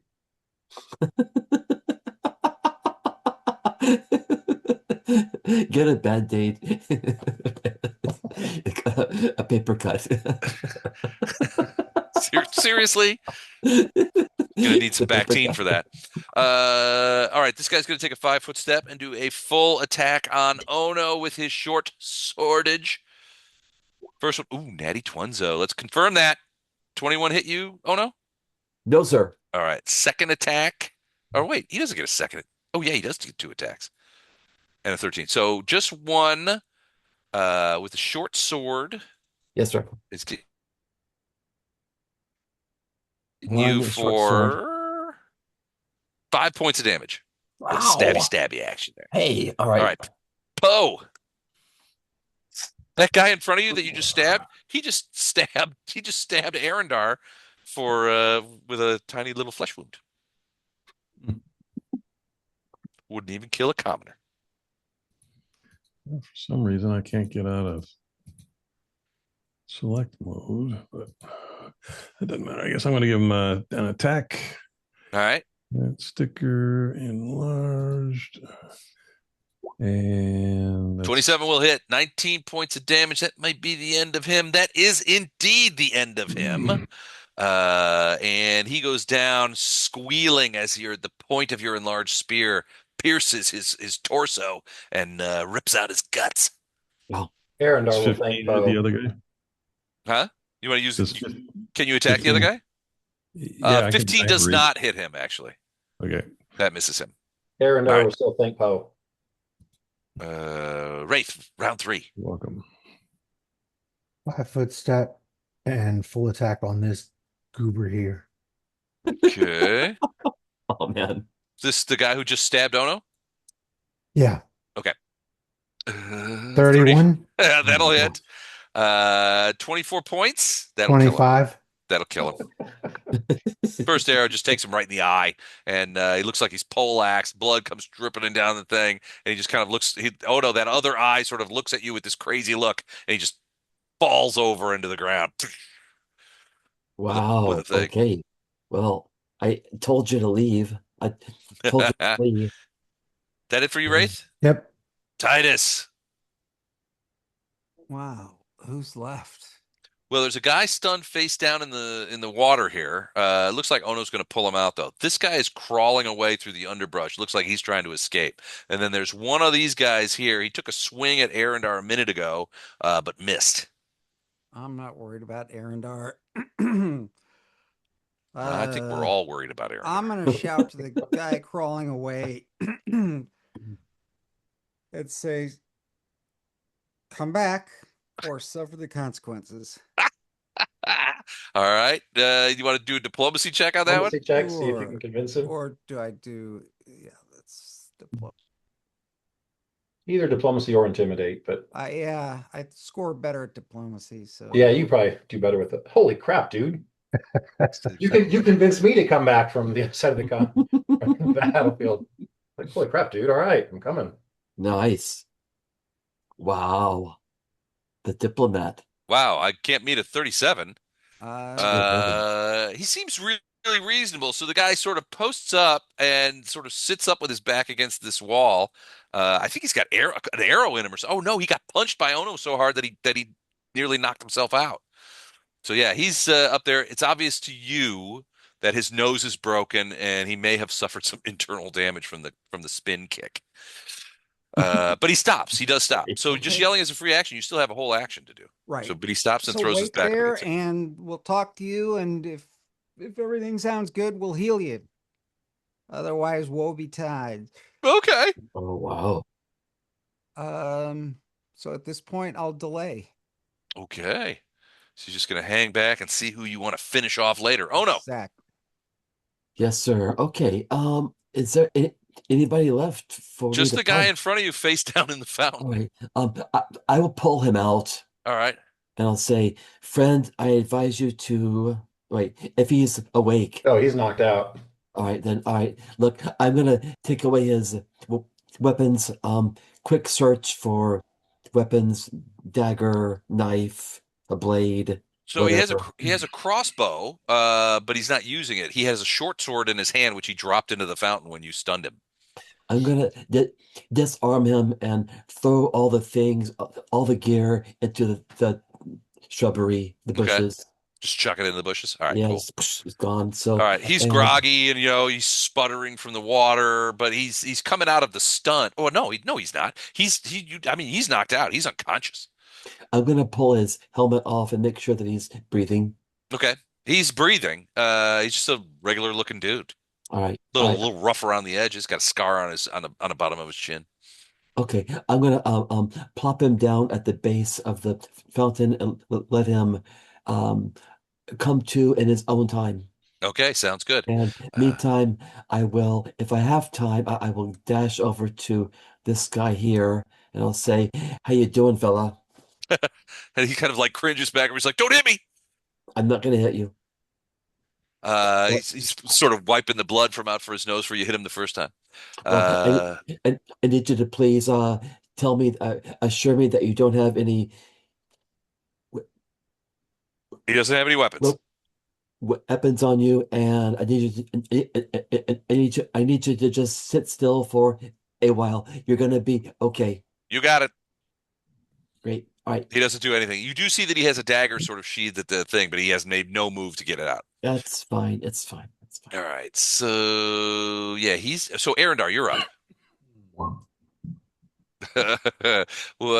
18 will hit for 23 points. Didn't kill him. The first one didn't kill him. Did the second one hit? I gotta 25. love power attack. Oh man, yeah, he goes down too. You just cut him down. These guys, they're not soldiers. They're more bullies, thugs, that kind of thing. No, they're more corpses. They're corpses now, yeah. Well, All right, so he goes down, and at this point, we're basically out of initiative. You've got two people who are unconscious. You've got one guy who's conscious, but he's basically surrendered. Uh, I'm gonna walk down to this guy, okay. draw the bow, and say, "Where's my housekeeper?" Where's my freaking housekeeper? He's like, look, I'd love to help you if I knew. I don't know anything about any housekeeper. I don't know what you're talking about. Who did you take this house from? We didn't take it from anybody. There was nobody in it. hmm. That's not a Okay. good answer. That seems odd because we left a housekeeper. I don't Yeah. know nothing. I don't know nothing about a housekeeper. We just took over the house. It was a nice house. You're gonna learn about housekeepers because you're gonna clean that mess up inside. What mess? Get up. This is why we left you alive to clean house. You're the housekeeper now. Uh-huh. All right, so we fall out of initiative at that point, and Wraith is interrogating the guy, but it is also like 5 minutes after 11, so we Right. should stop here. Everybody's got work tomorrow, and I don't want to interfere with that. So we will resume. The interviews for the new housekeeper. Interrogation. The interviews for the new housekeeper. I'm Oh gonna yeah, call that's her. right. Interviews. Yeah. At 2 weeks from In tonight. 2 weeks. Very good. Awesome. All Okay. right, thanks Very guys. This was awesome. great. Thanks. Yeah, You got a Thank you. second, Les? Yeah, absolutely. I do mean just a second. Okay, yeah, sure. Just On the stuff that you can train your animal to do, Yes. it's not one that's on there, but can I train the animal to, I don't know, run smoothly so I can fire the bow without negatives? Absolutely. Yeah. You mean like sort of like Mongolian mounted archery? Yeah. Got it. Yeah, absolutely. I'll allow that. Okay. Just write it in That's as one the trick. Yeah, that's one of the tricks I'm going to teach it so I can fire from horseback without negatives. Sweet. cool. Nice. All right. Good night, everyone. Night, Okay. All guys. See ya. Good night, you guys. Have a good one. And thanks again.